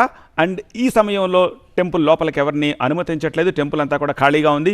ఈ కార్యక్రమం జరుగుతోంది. స్వామివారు కూడా లోపలే ఉన్నారు. మొన్న 14వ తారీఖున మొదటిసారి ఓపెన్ చేసినప్పుడు స్వామివారు గుండీచా మందిరంలో ఉన్నారు. అప్పుడు జగన్నాథ రథయాత్రలో భాగంగా అక్కడికి వెళ్ళి అక్కడ ఉన్నారు. అప్పుడు స్వామివారు లేరు, కానీ ఇప్పుడు స్వామివారు అక్కడే ఉన్నారు, కానీ దర్శనాలు జరగట్లేదు. ప్రస్తుతం ఈ కార్యక్రమం జరుగుతోంది. చర్చను కొనసాగిద్దాం. ఈమెన శివనాగిరెడ్డి గారు, ఇప్పుడు నండూరు వారు చెప్తున్నారు ఫలానా రాజులు మదలపంచి అనే బుక్లో ఇలా ఇన్ని చోట్ల ఇన్నిసార్లు తీసుకొచ్చి సంపద స్వామివారికి ఇచ్చారు అని చెప్పేసి. అసలు రాజులకి టెంపుల్స్కి ఏమిటి ఈ రిలేషన్? అంటే చాలా ఉంటుందన్నమాట. ఏమైందంటే ఆలయాలు ఎవరైనా నిర్మించాలంటే నిర్మాణానికి ఒక దాత కావాలి, దాన్ని మనం కర్త అంటాం, యజమాని అంటాం. అది ఒక ప్రామాణికమైనటువంటి ఒక వ్యక్తి కావచ్చు, లేక సంస్థ కావచ్చు, లేక ప్రభువు కావచ్చు, ప్రభువు భార్య కావచ్చు, ఉన్నతోద్యోగి కూడా కావచ్చు. మనం ఈ ఆలయ నిర్మాణ క్రమంలో చూస్తే రాజరాజ చోళుడే స్వయంగా ఆలయాన్ని నిర్మించాడు. ఆయన కొడుకు గంగైకొండ చోళపురాన్ని నిర్మించాడు. మనం ఇవన్నీ చూస్తున్న విషయాలే. అయితే ఇక్కడికి వచ్చేసిన తర్వాత మనం ఇప్పుడు అనుకుంటున్నట్టు ఈ మదల పంజి, అదే రకంగా కోణార్క దేవాలయ నిర్మాణాన్ని నిర్మించినటువంటి 3వ నరసింహదేవుడు ఆయన ఏం చేశాడు, ఆలయ నిర్మాణంలో మొట్టమొదటి శిల్పుల సెలక్షన్, సైట్ సెలక్షన్ నుంచి శిల్పుల సెలక్షన్ ఎక్కడ తేవాలి, ఏ రోజు ఎంత రాయించింది, ఏ రోజు ఎంత కూలి ఇచ్చాం, వైద్యులు ఎవరు వచ్చారు, వాళ్ళకి ఏమిటి, వచ్చిన ఆదాయం ఏమిటి, దేన్ని ఎక్కడ పెడతాం, ఖర్చు ఏమిటి అనేది చిట్ట, దానికి బయచెకడా అంటారు. First of it's kind in entire history of Indian temple construction we have got that beautiful book అనమాట. దాని పేరేమిటి, బయచెకడా. దాంట్లో ఇవన్నీ డీటెయిల్స్ ఉంటాయి. దాన్ని మనకి రహస్యం అనేది ఈ రోజుల్లో అనకూడదు, మనం బయట పెట్టాలి కదా. దానికోసం ఏం చేశారు, ఎలిస్ బోనర్, సదాశివరథ్ శర్మ అనే వాళ్ళు అద్భుతమైన new light and sun temple Konark అనే అద్భుతమైన బుక్ తెచ్చారు. అవి చూస్తే ఆశ్చర్యం వేస్తుంది, శిల్పులు పోషించిన పాత్ర. అలా పక్కన పెట్టుకుంటే ఈ రాజులు ఏం చేశారు, వాళ్ళు బాధ్యతగా ఒక్క పైసా ముట్టుకోరు. ఎందుకు, అది దేవుని డబ్బు, ఆలయం దేవునిది, దాంట్లో ఉన్న సర్వం దేవుడిది. తాను కూడా ఆ దేవుని ఆజ్ఞ ప్రకారమే ఈ అధికారం నాకు దక్కింది అని వాళ్ళు ఏం చేస్తారంటే స్వామివారికే ప్రధానంగా ఇంపార్టెన్స్ ఇస్తూ ఉంటారు. మీరు ఇందాక అనంత పద్మనాభ స్వామి అనుకోండి, లేక అసలు రాజరాజ చోళుడు ఆశ్చర్యం వేస్తుంది మీకు, ఎన్ని శాసనాల్లోనూ temple jewellery of Tanjore temple అని ఆర్ నాగస్వామి గారు ఎక్స్క్లూజివ్ బుక్ రాశాడు. ప్రతి శాసనాన్ని విశ్లేషించి ఎక్కడ దాకా ఎందుకు, కృష్ణదేవరాయలు 7 సార్లు శ్రీవారిని వెంకటేశ్వర స్వామిని దర్శించినప్పుడు 6 సార్లు నిధి నిక్షేపాలను ఆయన బహూకరించాడు. దాని మీద కూడా ఇన్వెంటరీ శాసనాల్లో ఉంది. కానీ ఇక ఇప్పటి వరకు దొరికేది అది వేరే విషయం అనుకోండి. ఇలా నేను చెప్పేది ఏమిటంటే రాజులు వాళ్లే శంకుస్థాపన చేస్తారు, వాళ్లే నిర్మిస్తారు. ఆ నిర్మించింది ఏంటంటే ఈ రాజవంశ పురోగతికి ఆ దేవుని ఆశీర్వచనమే ముఖ్యం అన్న ఉద్దేశంతో వీళ్ళు దానికి అంకిత భావంగా ఉంటారు. ఇప్పుడు మనం చెప్పినటువంటి ఈ టెంపుల్ పూరి జగన్నాథ స్వామి లేక పురుషోత్తమ దేవాలయం 1135 అంటే ఇప్పటికీ దాదాపుగా 885 ఏళ్ళు అయింది కట్టి. ఇప్పటికి 880 ఏళ్ళు. అప్పటి నుంచి ఆ మొట్టమొదటి లెక్క రాసినటువంటి ఆ గణితం అలాగే ఉంది. రాను రాను వచ్చేవాళ్ళు ఏం చేశారు, దానికి కొనసాగింపుగా ఎవరు, ఆ తర్వాత వచ్చినటువంటి గజపతులు, ఆ తర్వాత వచ్చినటువంటి రాజులు, ఇటీవల ఆ రాజవంశమే దాన్ని పూరి రాజవంశ క్రమణిక అంటారు, పూరి రాజవంశావళి. ఇప్పుడు కూడా ప్రజెంట్ డే కూడా మనకు అనగొందిలో కృష్ణదేవరాయలు అనే పేరున్న చిట్ట చివరి విజయనగర చక్రవర్తి అనే వంశీకుడు ఎలా ఉన్నాడో ఇప్పటికీ ఈ పూరికి కూడా అలా ఒక రాజు ఉన్నాడు. ఆయన బంగారు చీపురుతో, ఇందాక మీరు గుండీచా టెంపుల్ అన్నారే, స్వామివారి రథయాత్ర ప్రారంభానికి దాన్ని అలంకరించేప్పుడు ఆ రాజప్రతినిధి బంగారు చీపురుతో రథం యొక్క నేల భాగాన్ని తుడిచిన తరువాత అలంకరించి స్వామివారిని దాని మీద నిక్షిప్తం చేసి ఊరేగింపుగా తీసుకెళ్తారు. అదిగో అది బంధం. ఏది, రాజుకి, రాజవంశానికి, వంశ అనుక్రమణికకు, ఆ ఆలయానికి ఉన్నటువంటి అవినాభావ సంబంధం. ఎంఎం రావు గారు కోహినూరు డైమండ్ ప్రస్తావన కూడా తీసుకొస్తారు ఈ పూరి జగన్నాథ ఆలయానికి సంబంధించి మాట్లాడినప్పుడు. ఏమైనా లింక్ ఉందా కోహినూరు డైమండ్కి పూరి జగన్నాథ ఆలయానికి? నిజానికి అసలు ప్రపంచంలో దొరికే అన్ని డైమండ్స్ కూడా మన దేశం నుంచి బయటకు వెళ్ళినవే. అవును, ఎందుకంటే మిగతా దేశాల్లో బంగారు గనులు ఉన్నాయి కానీ డైమండ్స్ దొరికేటువంటివి చాలా తక్కువ ఉన్నాయి. అందులో ముఖ్యంగా మన దేశంలోనే, కోహినూర్ కూడా మన దేశంలోనే అందరికీ తెలిసినటువంటి విషయమే. ఇక్కడి నుంచి బ్రిటిష్ వాళ్ళ సమయంలో దాన్ని ఐడెంటిఫై చేసి దాన్ని ఇక్కడి నుంచి వాళ్ళు తీసుకువెళ్ళటం జరిగింది. అలాగే నెమలి సింహాసనము, ఇవన్నీ కూడా. కాబట్టి వీటన్నిటికీ కూడా మనకి సంబంధాలు ఉన్నాయి ఒకటి. రెండవది, ప్రపంచ దేశాలన్నిటి నుంచి ఇందాక నేను చెప్పినట్లుగా వర్తకం ద్వారా వచ్చే డబ్బుని ఏం చేయాలి? ఇక్కడ రాజులు ఎవరినో కొల్లగొట్టుకొచ్చి తీసుకొచ్చిన డబ్బులు కావు, దేవాలయాల్లో దాచినవి. అక్కడ వాళ్ళ సమాజంలో, వాళ్ళ రాజ్యంలో ఉన్నటువంటి వ్యాపారస్తులు ప్రపంచంలోని అనేక దేశాలతో వ్యాపారం చేసి అక్కడి నుంచి తెచ్చిన డబ్బంతా వాళ్ళు ఏం చేసుకుంటారు, వాళ్ళకి జీవితానికి కావాల్సినంతా వాళ్ళు అట్టుపెట్టుకుని మిగతాదంతా రాజుగారికి కానుకగా ఇస్తారు. రాజుగారు మాత్రం ఏం చేస్తాడు, దాన్ని తీసుకెళ్ళి దేవుడికి దాన్ని దానం చేసి అక్కడ నిక్షిప్తం చేస్తాడు. ఈ విధంగా కాలక్రమేణా ప్రతి దేవాలయానికి కూడాను, అంటే ముఖ్యమైనటువంటి దేవాలయాలు, ముఖ్యంగా కోస్తా ఆంధ్రాలో ఈ రహస్య ఛాంబర్లు వీటిల్లో దాచిపెట్టడము అనేటువంటిది తర్వాత కాలంలో వచ్చింది, వాటిని రక్షించడం కోసం అనేటువంటిది. ప్రారంభంలో మొట్టమొదటిగా దేవాలయం యొక్క శిల్పశాస్త్రం ప్రకారము నిర్మించినప్పుడు అది లేకపోయి ఉండొచ్చు, తర్వాత ఇవి వచ్చాయి. కాబట్టి ఈ విధంగా రత్నాలని సేకరించటము, తర్వాత బంగారాన్ని సేకరించటము, వెండిని సేకరించటము, ఇవన్నీ స్వయంగా ఎవరికి వాళ్ళు తమ యొక్క ఇష్టపూర్తిగా ఇచ్చినవి. అందుకే రాజులు వెళ్ళి ఎవరినో కొల్లగొట్టుకొచ్చి బ్రిటిష్ వాళ్ళకి మళ్ళీ, ఫ్రెంచ్ వాళ్ళకి మళ్ళీ, ఇతర దేశాలని దోచుకొచ్చినవి కావు ఇవి. కాబట్టి ఇవి మన దేశ సంపద. దీన్ని ఎలా రక్షించుకోవాలి అనేది మనం చాలా జాగ్రత్తగా ఆలోచించుకోవాలి. ఎందుకంటే ఈ దేశ సంపదని బయటికి రావడమే ఆలస్యం. అనేక మంది దీన్ని జాతీయం చేయాలి, జాతీయం చేస్తే అందరూ దాన్ని అనుభవించేసేయచ్చు. అది కాదు పద్ధతి. దీన్ని ఏం చేయాలి అనేది ఆలోచించి, ఈ మొత్తము ఇది కేవలము మన యొక్క దేవాలయాల్లోనే కాదు ఈ సంపద ఉంది, మఠాల్లో కూడా ఉంది. ఎందుకంటే మన యొక్క 4 మఠాలు కూడాను, శృంగేరి అవనివ్వండి, కంచి అవనివ్వండి, పూరి అవనివ్వండి, ఇవన్నీ కూడాను జగద్విఖ్యాతమైనటువంటి మఠాలు. ఈ మఠాలకు కూడా ప్రజలు అనేక లక్షల బంగారు నాణ్యాలని దానాలు చేసినట్లుగా మనకి చరిత్ర చెప్తూ వస్తుంది. కాబట్టి ఇదంతా కూడా మఠాల్లో కూడా దాచి ఉంది. కానీ ఈనాడు ఉన్నటువంటి వాళ్ళకి తెలుసో తెలియదో నాకు తెలియదు. కానీ కాబట్టి కోస్తా జిల్లాల్లో అటు పశ్చిమంలో కానీ ఇటు తూర్పున కానీ మన మఠాలన్నీ కూడా చరిత్ర సముద్రం చుట్టూతే ఉన్నాయి కదా. అవును. కాబట్టి చర్చలో బాలగోవింద దాస్ ఇస్కాన్ హ్యాబిట్స్ నుంచి జాయిన్ అవుతున్నారు. Prabhuji, thank you so much for joining. Prabhuji, చాలా మందికి ఒక సందేహం ఉంటుంది, అసలు ఈ రూపం ఏంటి? జగన్నాథ బలదేవ్ సుభద్రమాయి రూపం ఇలా ఎందుకు ఉంటుంది? ఎక్కడైనా మనం కృష్ణుడినో, రాముడినో, లేకపోతే ఇతరత్ర, లేకపోతే శివుడినో, అవన్నీ కూడా అర్థమవుతుంది. ఇది కేవలం ఆ ప్రాంతం వాళ్ళకి మాత్రం తెలిసేమో, మిగిలిన ఆ ప్రాంతం వాళ్ళకి అసలు ఈ రూపం ఇలా ఎందుకు ఉంది? పైగా చెక్కతోనే ఎందుకు చేస్తారు ఈ మూర్తుల్ని? పైగా గర్భగుడిలో ఉండే మూర్తుల్ని బయటకు తీసుకురారు, కానీ ఈ మూర్తులు ఎందుకు బయటకు వస్తారు? ఇలాంటి అనేక సందేహాలు ఉంటాయి. ఏం చెప్తారు మీరు? Thank you very much for giving for this opportunity. Of course it's a big story. చాలా టైం పడుతుంది, ఈ టైం సరిపోదు. We generally narrate in 2 hours, but I try to explain 2 minutes. చెప్పండి. There are 2 questions. First question, జగన్నాథుడు ఆ రూపం ఎందుకుంది? ఒక క్వశ్చను. రెండవ క్వశ్చన్, జగన్నాథుడు ఉత్సవమూర్తి కాదు, డైరెక్ట్ మూల విరాట్ బయటికి ఎందుకు వస్తున్నారు? అవును, ఈ 2 క్వశ్చన్లు. రైట్, అది ఎక్కడ జరగదు, ఒక్క జగన్నాథపురిలోనే జరుగుతుంది.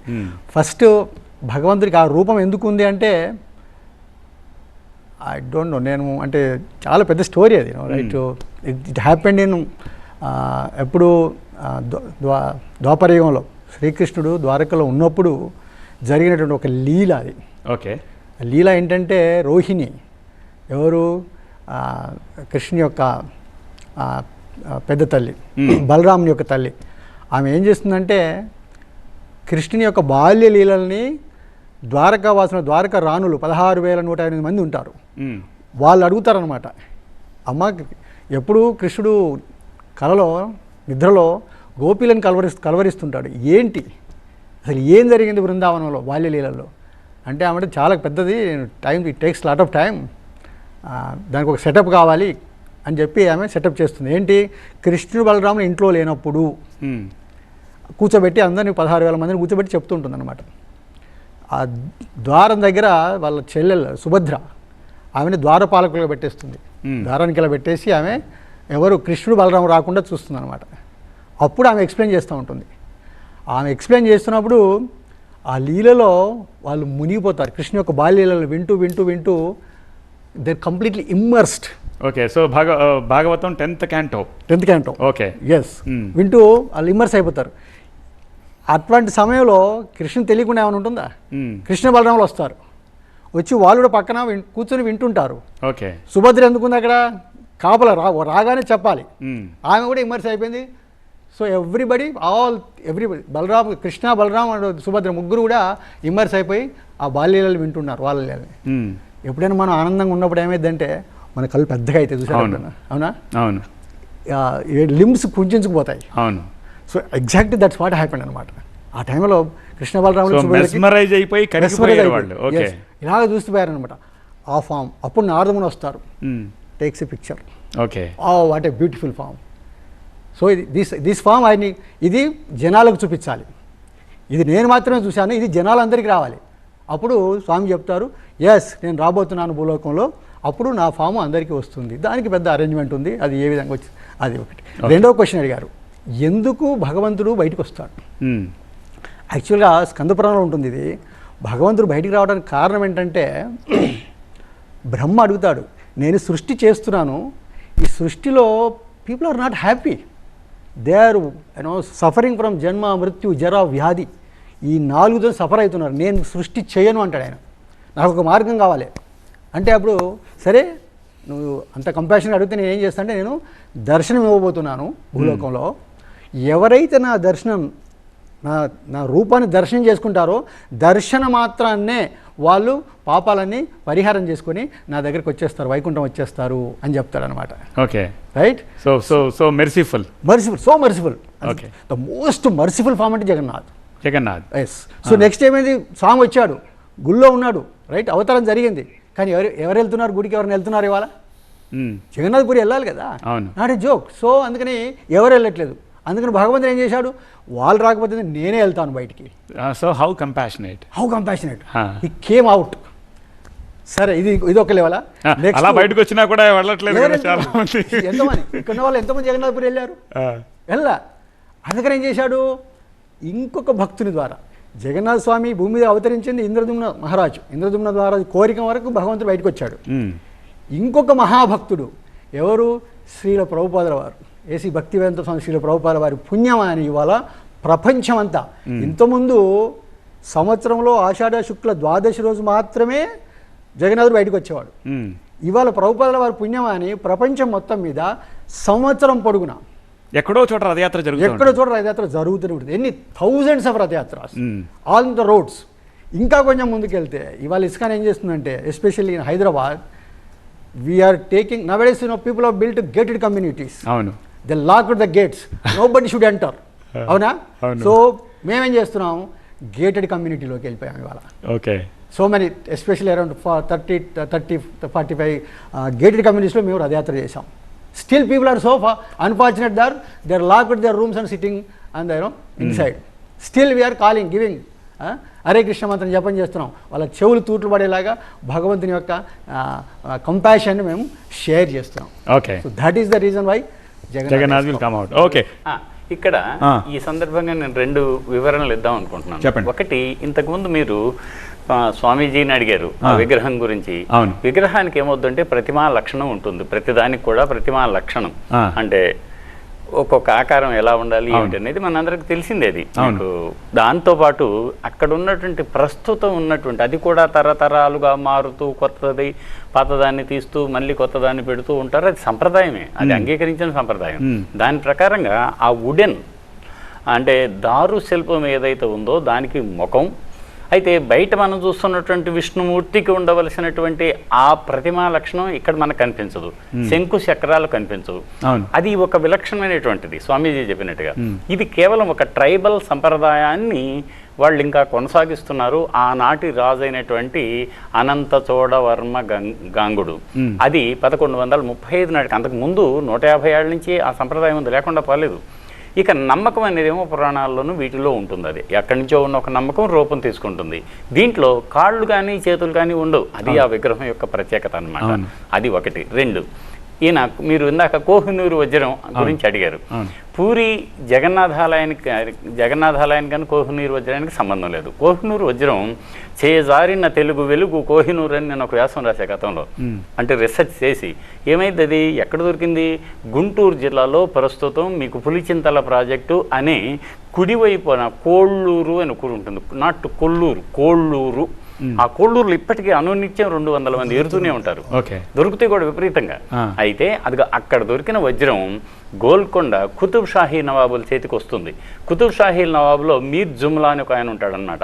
అప్పుడు ఔరంగజేబు అక్కడ రాజ్యం చేస్తున్న సందర్భంలో ఈయన షాజహాన్కి ఇచ్చాడని, తద్వారా వీళ్ళ రాజ్యం బాగుందని, షాజహాన్ దగ్గర నుంచి మళ్ళీ చేతులు మారి చిట్ట చివరికి రంజిత్ సింగ్ చేరిందని, రంజిత్ సింగ్ నుంచి బ్రిటిష్ చేరింది, బ్రిటిష్ వాళ్ళు రెండవ మన విక్టోరియా మహారాణి కిరీటంలో పొదిగారని, అది ఇప్పటికి కూడా లండన్లో ఒక మ్యూజియంలో ప్రదర్శనలో ఉందని, అది రావటానికి భారతదేశ ప్రభుత్వం ప్రయత్నాలు చేస్తుందనేది వాస్తవం. కానీ ఈ పూరి ఆలయానికి కోహినూర్ వజ్రానికి సంబంధం లేదు. Okay okay right right. ఇప్పుడు క్వశ్చన్, ఒకవేళ నాగబంధం అంటూ ఉంటే ఆ రహస్య గదిని తెరవాలి అని చెప్పి ఇప్పుడు గజపతి మహారాజు దానికి సంబంధించి లేదని తేలింది కదా, అది స్పష్టత ఇవ్వట్లేదు.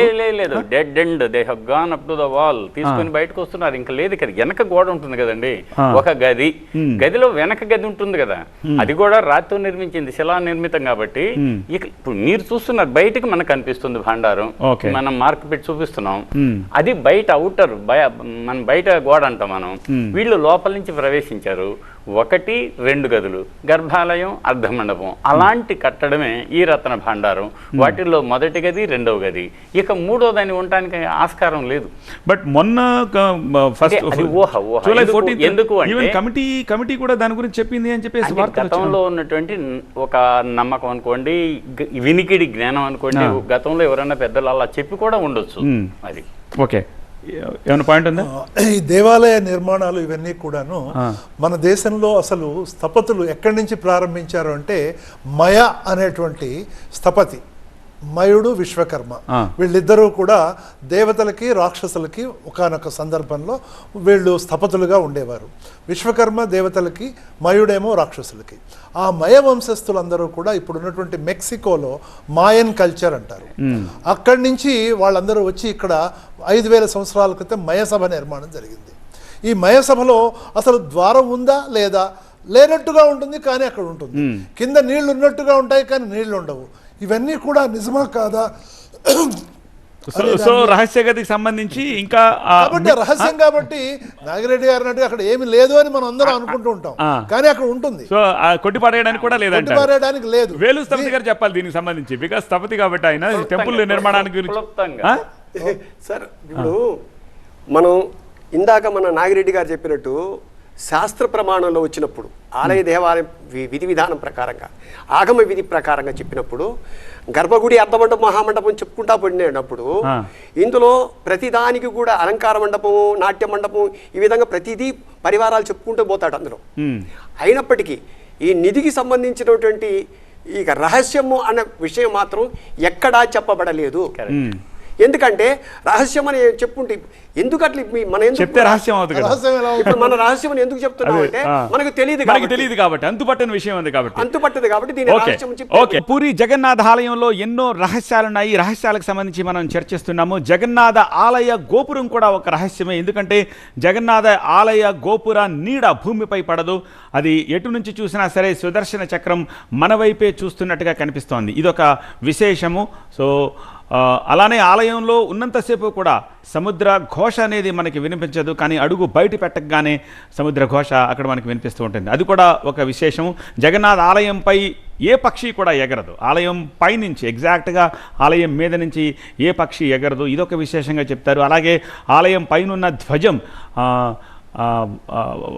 విండ్కి అపోజిట్ డైరెక్షన్లో ఎగురుతూ ఉంటుందని చెప్తూ ఉంటారు. ఇలాంటి అనేక మిస్టరీస్ జగన్నాథ టెంపుల్ చుట్టూ ఉన్నాయి. సో ఈ నేపథ్యంలోనే ఈ రహస్య నిధికి సంబంధించి కూడా మనం మాట్లాడుకుంటున్నాం.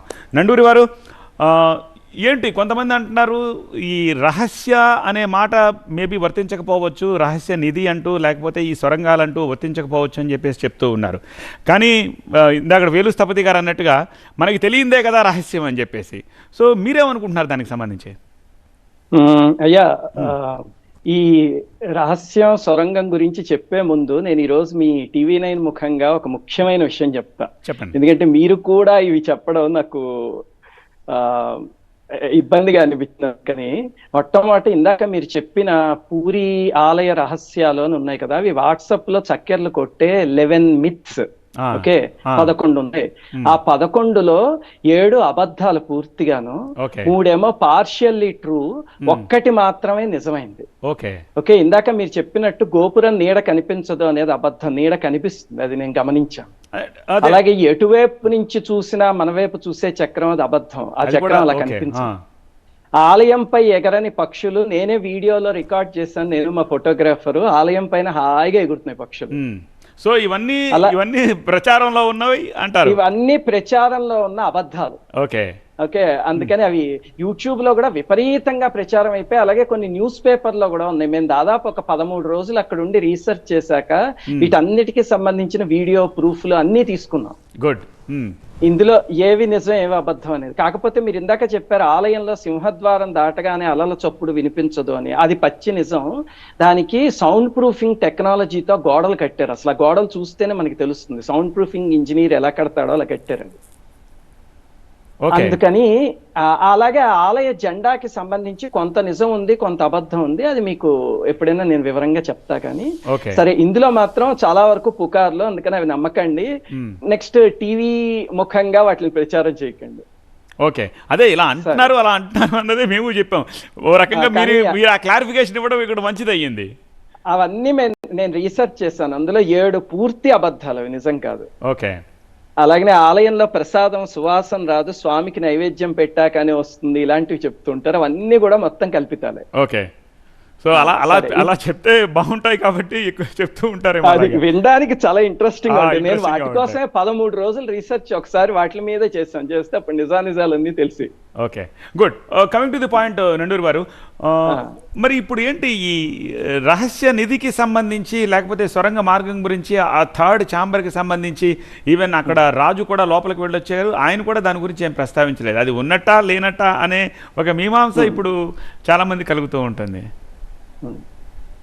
ఇప్పుడు ఇంతకీ ఈ మొట్టమొదటిది నేను చెప్పాను కదండి, 3 రకాలు ఉన్నాయి. అన్రిస్ట్రిక్టెడ్ ఒకటి, రెస్ట్రిక్టెడ్ ఒకటి, ఇన్యాక్సెసిబుల్ ఒకటి. 3 ఛాంబర్స్ అనుకోండి వాటిని.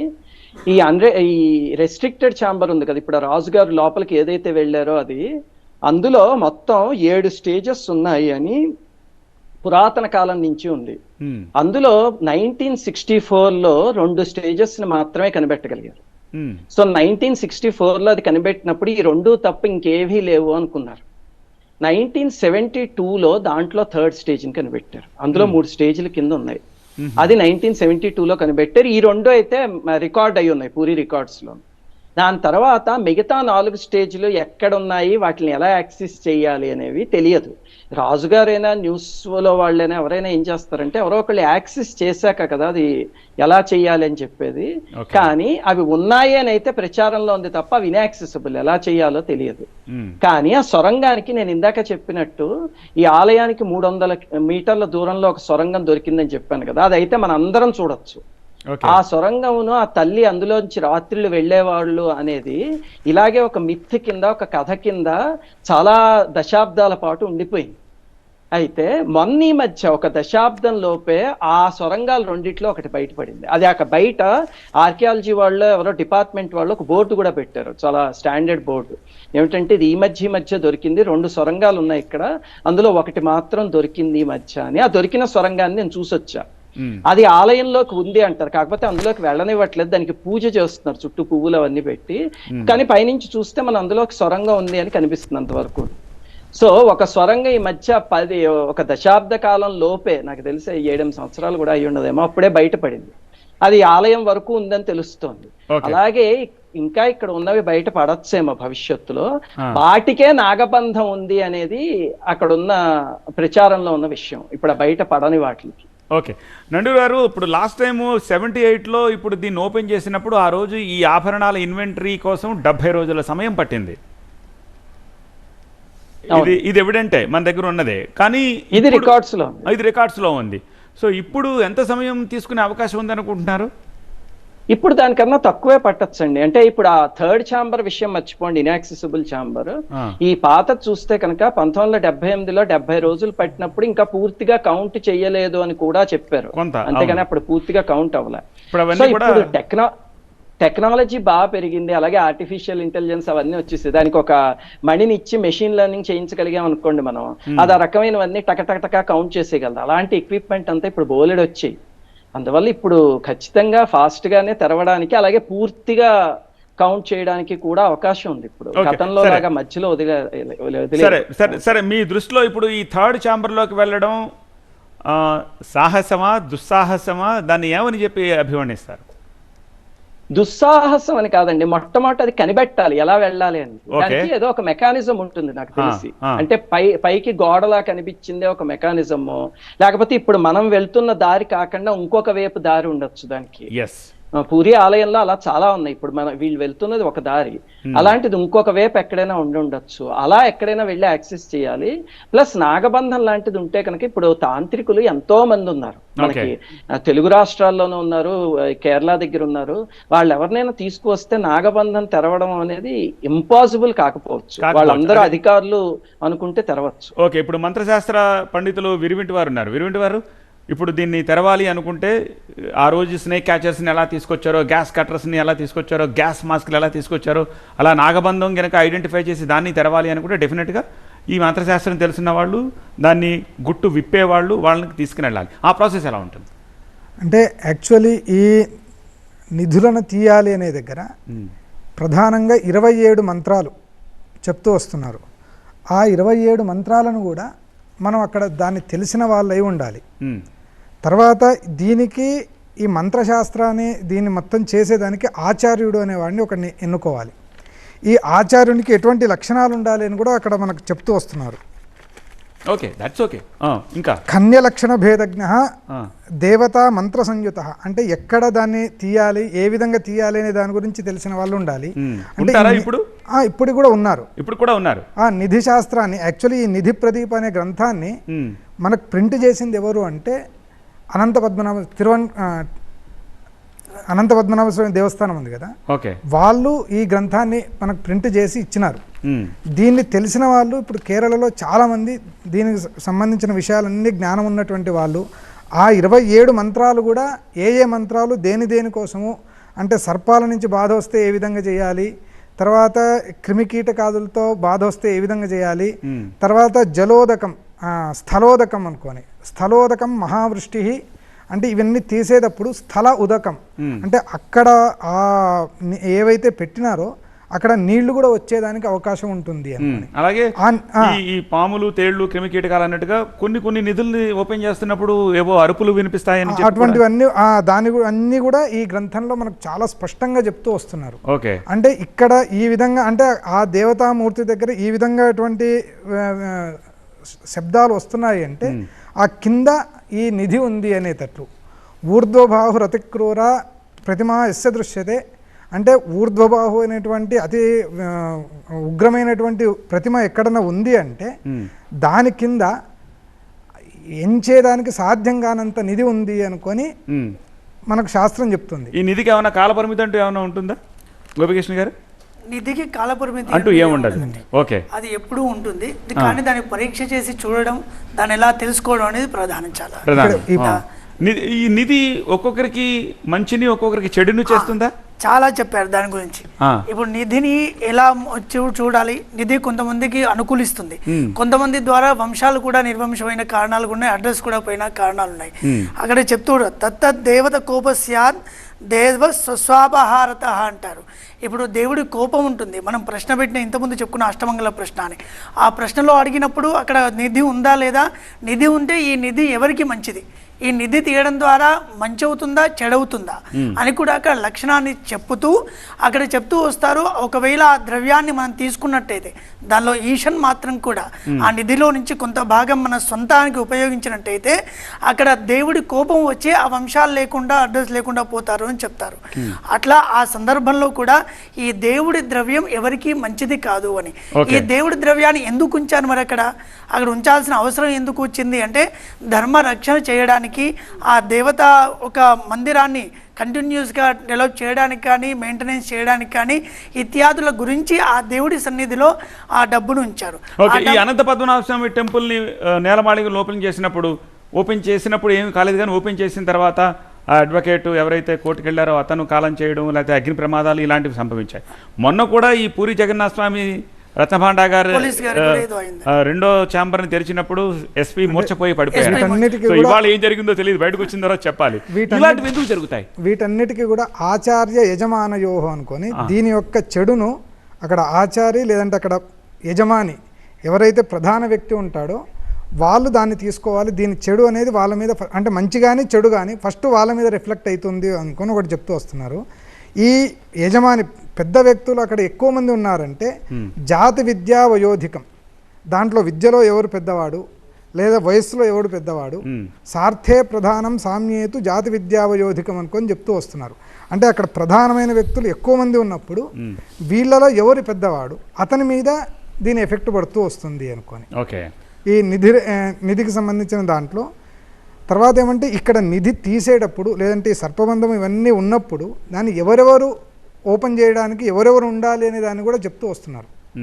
ఇక్కడ మనకు ఐ థింక్ కమిటీ ఆ జాగ్రత్తలు తీసుకునే ఉండి అంటే ఉంటుంది. శాస్త్రంలో చెప్పిండేది ఒకటి, ఇక్కడ కమిటీలో ఏ విధంగా ఉందో మనకు తెలియదు. అదే ఎందుకంటే అక్కడ విషవైద్యో జాంగులిక వ్యాలగ్రాహి ఇతుతుండిక అనుకొని అవరంలో చెప్తున్నటువంటి జాంగులిక తుండులిక అనేటువంటి వాడు, తర్వాత ఆచార్యుడు, వీళ్ళందరూ కూడా సహాయకులు అనుకొని అక్కడ చెప్తూ వస్తారు.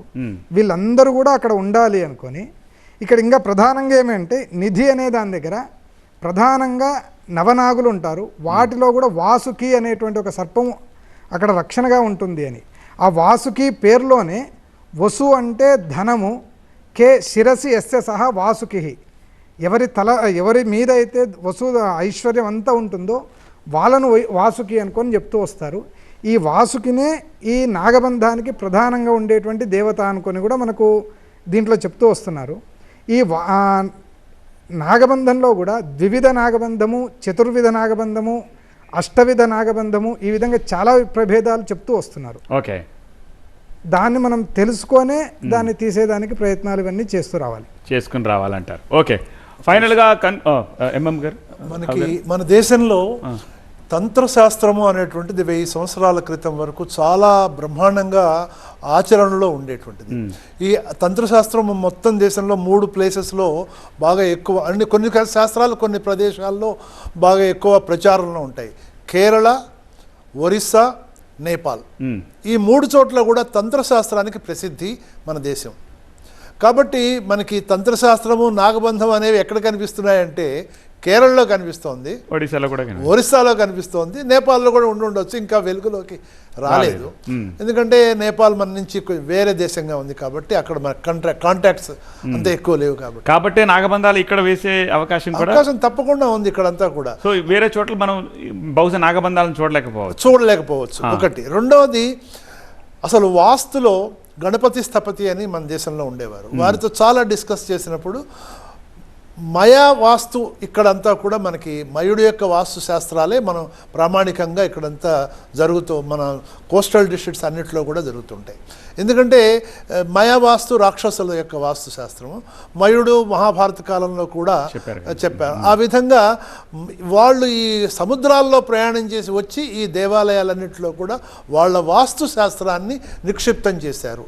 వాళ్ళ యొక్క అడ్వైజ్తో ఈ దేవాలయాలన్నీ కూడా నిర్మించడం జరిగింది. మనకి తిరుపతిలో ఉన్న బాలాజీ దేవాలయం ఏదైతే ఉందో అందులో అంత ఆకర్షణ ఉండడానికి కారణం ఏంటంటే దాని మీద ఒక 1 నెల రోజుల పాటు నేను తిరుపతిలో పరిశోధన చేశాను. చేస్తే దానికి ఒక 20 కిలోమీటర్ల దూరంలో గుడిమల్లం అనేటువంటి ఒక దేవాలయం, ఆ గుడిమల్లం పక్కన ఉన్న ఒక 3 ఎకరాల స్థలంలో నేను ఆర్కియలాజికల్గా సర్వే చేయించాను ఒక 30 మంది నా స్టూడెంట్స్ చేత. చేస్తే అద్భుతమైనటువంటి గాజు పెంకులు దొరికినాయి. అవి అసలు మనకి ఊహించలేనంత ఫైన్ ఫినిష్తో ఉన్నాయి. అది ఆ మయా జాతి వాళ్ళు అక్కడ వాళ్ళ యొక్క ఫ్యాక్టరీని ఏర్పాటు చేసుకుని తద్వారా ఈ దేవాలయాన్ని, బాలాజీ దేవాలయాన్ని నిర్మించారు అనేటువంటిది కొన్ని విషయాలు వెలుగులోకి వచ్చినాయి. వీటిని ఆ రోజుల్లో ఉన్నటువంటి ఆంధ్రజ్యోతిలో ఒక ఫుల్ పేజీలో రాశారు. కానీ కారణం ఏంటంటే ఈ దేవాలయాలలో కూడాను వాస్తు ప్రత్యేకం ఉంది, తంత్రశాస్త్రం ప్రత్యేకం ఉంది. ఈ 2 విషయాలు కూడా మనం గమనించాల్సినటువంటి విషయాలు. కేవలం ఆధునికమైనటువంటి ప్రక్రియలతో ఇవన్నీ లేవు అని కొట్టిపారేయడానికి లేదు. ఎందుకంటే ఈ సైన్స్ కిందటి జనరేషన్ సైన్స్ ఇదంతా కూడా. ఇప్పుడు ఆ సైన్స్ లేకపోవచ్చు, కానీ ఆ సైన్స్ని ఉంది అనేదానికి అనేక కారణాలు మనకు కనిపిస్తాయి. ఓకే, నండూరి వారికి కన్క్లూడ్ చేస్తూ ఒక్క మాట చెప్పండి నండూరి వారు. ఇప్పుడు కొద్దిమంది అంటారు ఈ సంపద బయటపడితే, ఆ రోజు అనంత పద్మనాభుడిది సంపద బయటపడినప్పుడు కూడా అది గవర్నమెంట్కి ఇవ్వాలి, లేకపోతే దేశ క్షేమానికి దేశ అభివృద్ధి కోసం వాడాలి అన్నారు. బట్ ఎనీవేస్ ఆ నిధి అంతా కూడా అక్కడే ఉంది. సో ఇప్పుడు పూరి ప్రస్తావన వచ్చినప్పుడు కూడా కొద్దిమంది ఒక సెట్ ఆఫ్ పీపుల్ ఆబ్వియస్గా ఉంటారు ఇలాంటివి మాట్లాడడానికి. సో ఇప్పుడు ఆ సంపదని జాతి కోసం ఉపయోగించాలి అని చెప్తున్న వాళ్ళ గురించి మీరేం చెప్తారు? ఒకటి ఏమిటంటే ఖచ్చితంగా ఆలయం కోసం వాడాలండి. ఎందుకంటే ఆలయం దాదాపు 900 ఏళ్ళు పైన అయింది కదా, చాలా చోట్ల శిథిలావస్థలోనూ ఉంది. అందుకని ఖచ్చితంగా ఆలయం కోసం ఉపయోగించాలి, అది ఆలయానికి సంబంధించిన ధనం కాబట్టి.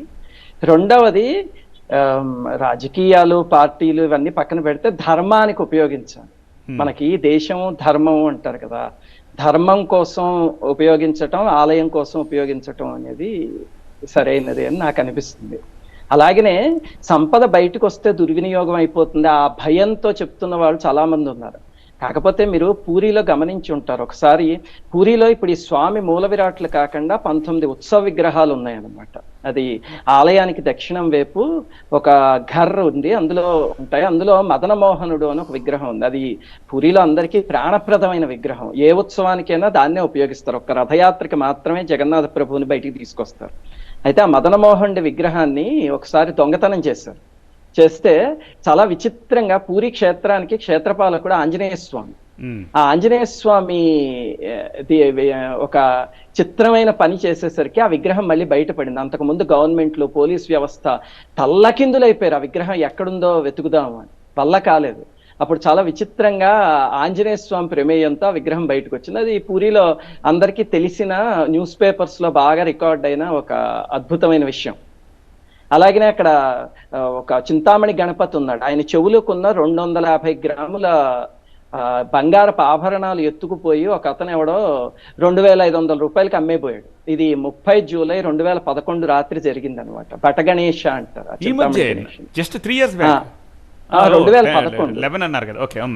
30 జూలై 2011. నేను ఇందాక చెప్పిన మదనమోహన్ది 2009లోనో 2004లోనో ఎప్పుడో జరిగింది. 10-12 ఏళ్ల క్రితం. ఇవన్నీ కూడా ఈ మధ్య మనం పుట్టాక న్యూస్ పేపర్లో చూసిన విగ్రహాలు ఇవన్నీ. అవి రెండో సంఘటనలో కూడా తలకిందులు అయిపోయారు, కానీ గణపతి దయ వల్ల అవి మళ్ళీ రికవర్ అయిపోయాయి.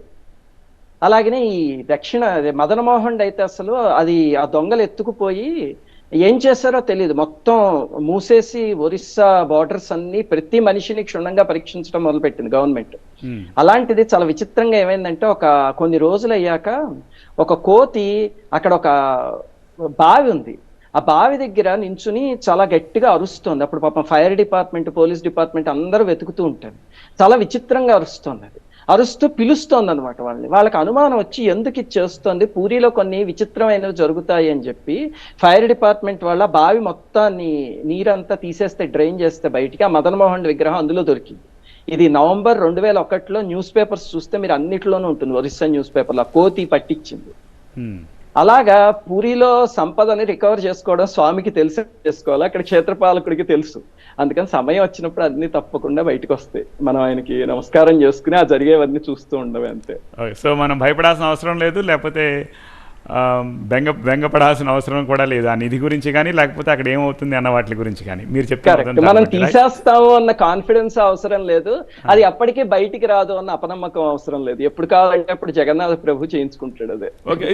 ఈ అనంత నిధులు, అది అనంత పద్మనాభ స్వామి టెంపుల్ కానీ ఇది కానీ రేపు మరో టెంపుల్ బయటకు వచ్చినా సరే ఇవి బయటకు రావడం అనేది కరెక్టేనా? ఎప్పుడో అప్పుడు రావాలి కదండి, లేకపోతే సంపద డికే అయిపోతుంది. అలాగా ఇప్పుడు ఎంత మెటాలిక్ ఎలిమెంట్ అయినా సరే కొన్ని వందల సంవత్సరాలకి డికే అయిపోతుంది, ఉపయోగించడానికి యోగ్యంగా ఉండదు. అంతకన్నా బయటకు వచ్చి ఆలయానికి ఉపయోగపడినా మంచిదే కదా అది. రైట్. సో ఈ సంపద దేశం కోసం, ధర్మం కోసం, దేవాలయాల కోసం అంటారు. Thank you so much. చాలా మీ వండర్ఫుల్ టైంని, థాట్స్ని మాతో షేర్ చేసుకున్నందుకు నండూరి వారు, అలాగే బాలగోవిందాస్, వేలు స్థపతి గారు, మిరివింటి వారు, అండ్ గోపీకృష్ణ గారు, ఎంఎం రావు గారు, అండ్ ఈమని శివనాగిరెడ్డి గారు. Thank you so much. మా ప్రేక్షకులకి చాలా మంచి సమాచారం అందించారు. లెట్స్ హోప్ ఎటువంటి ఆటంకాలు లేకుండా ఆ నిధి ఇన్వెంటరీ జరగాలి. ఒకవేళ నిజంగా రహస్య గది అన్న ప్రస్తావన వస్తే దాన్ని కూడా తెరిచే అవకాశం ఉంటే తెరవాలి. ఆ సంపదని దేవాలయం కోసం, ధర్మం కోసం వాడాలి అని చెప్పేసి ఆకాంక్షిద్దాం. Thanks for watching. చూస్తూనే ఉండండి TV9.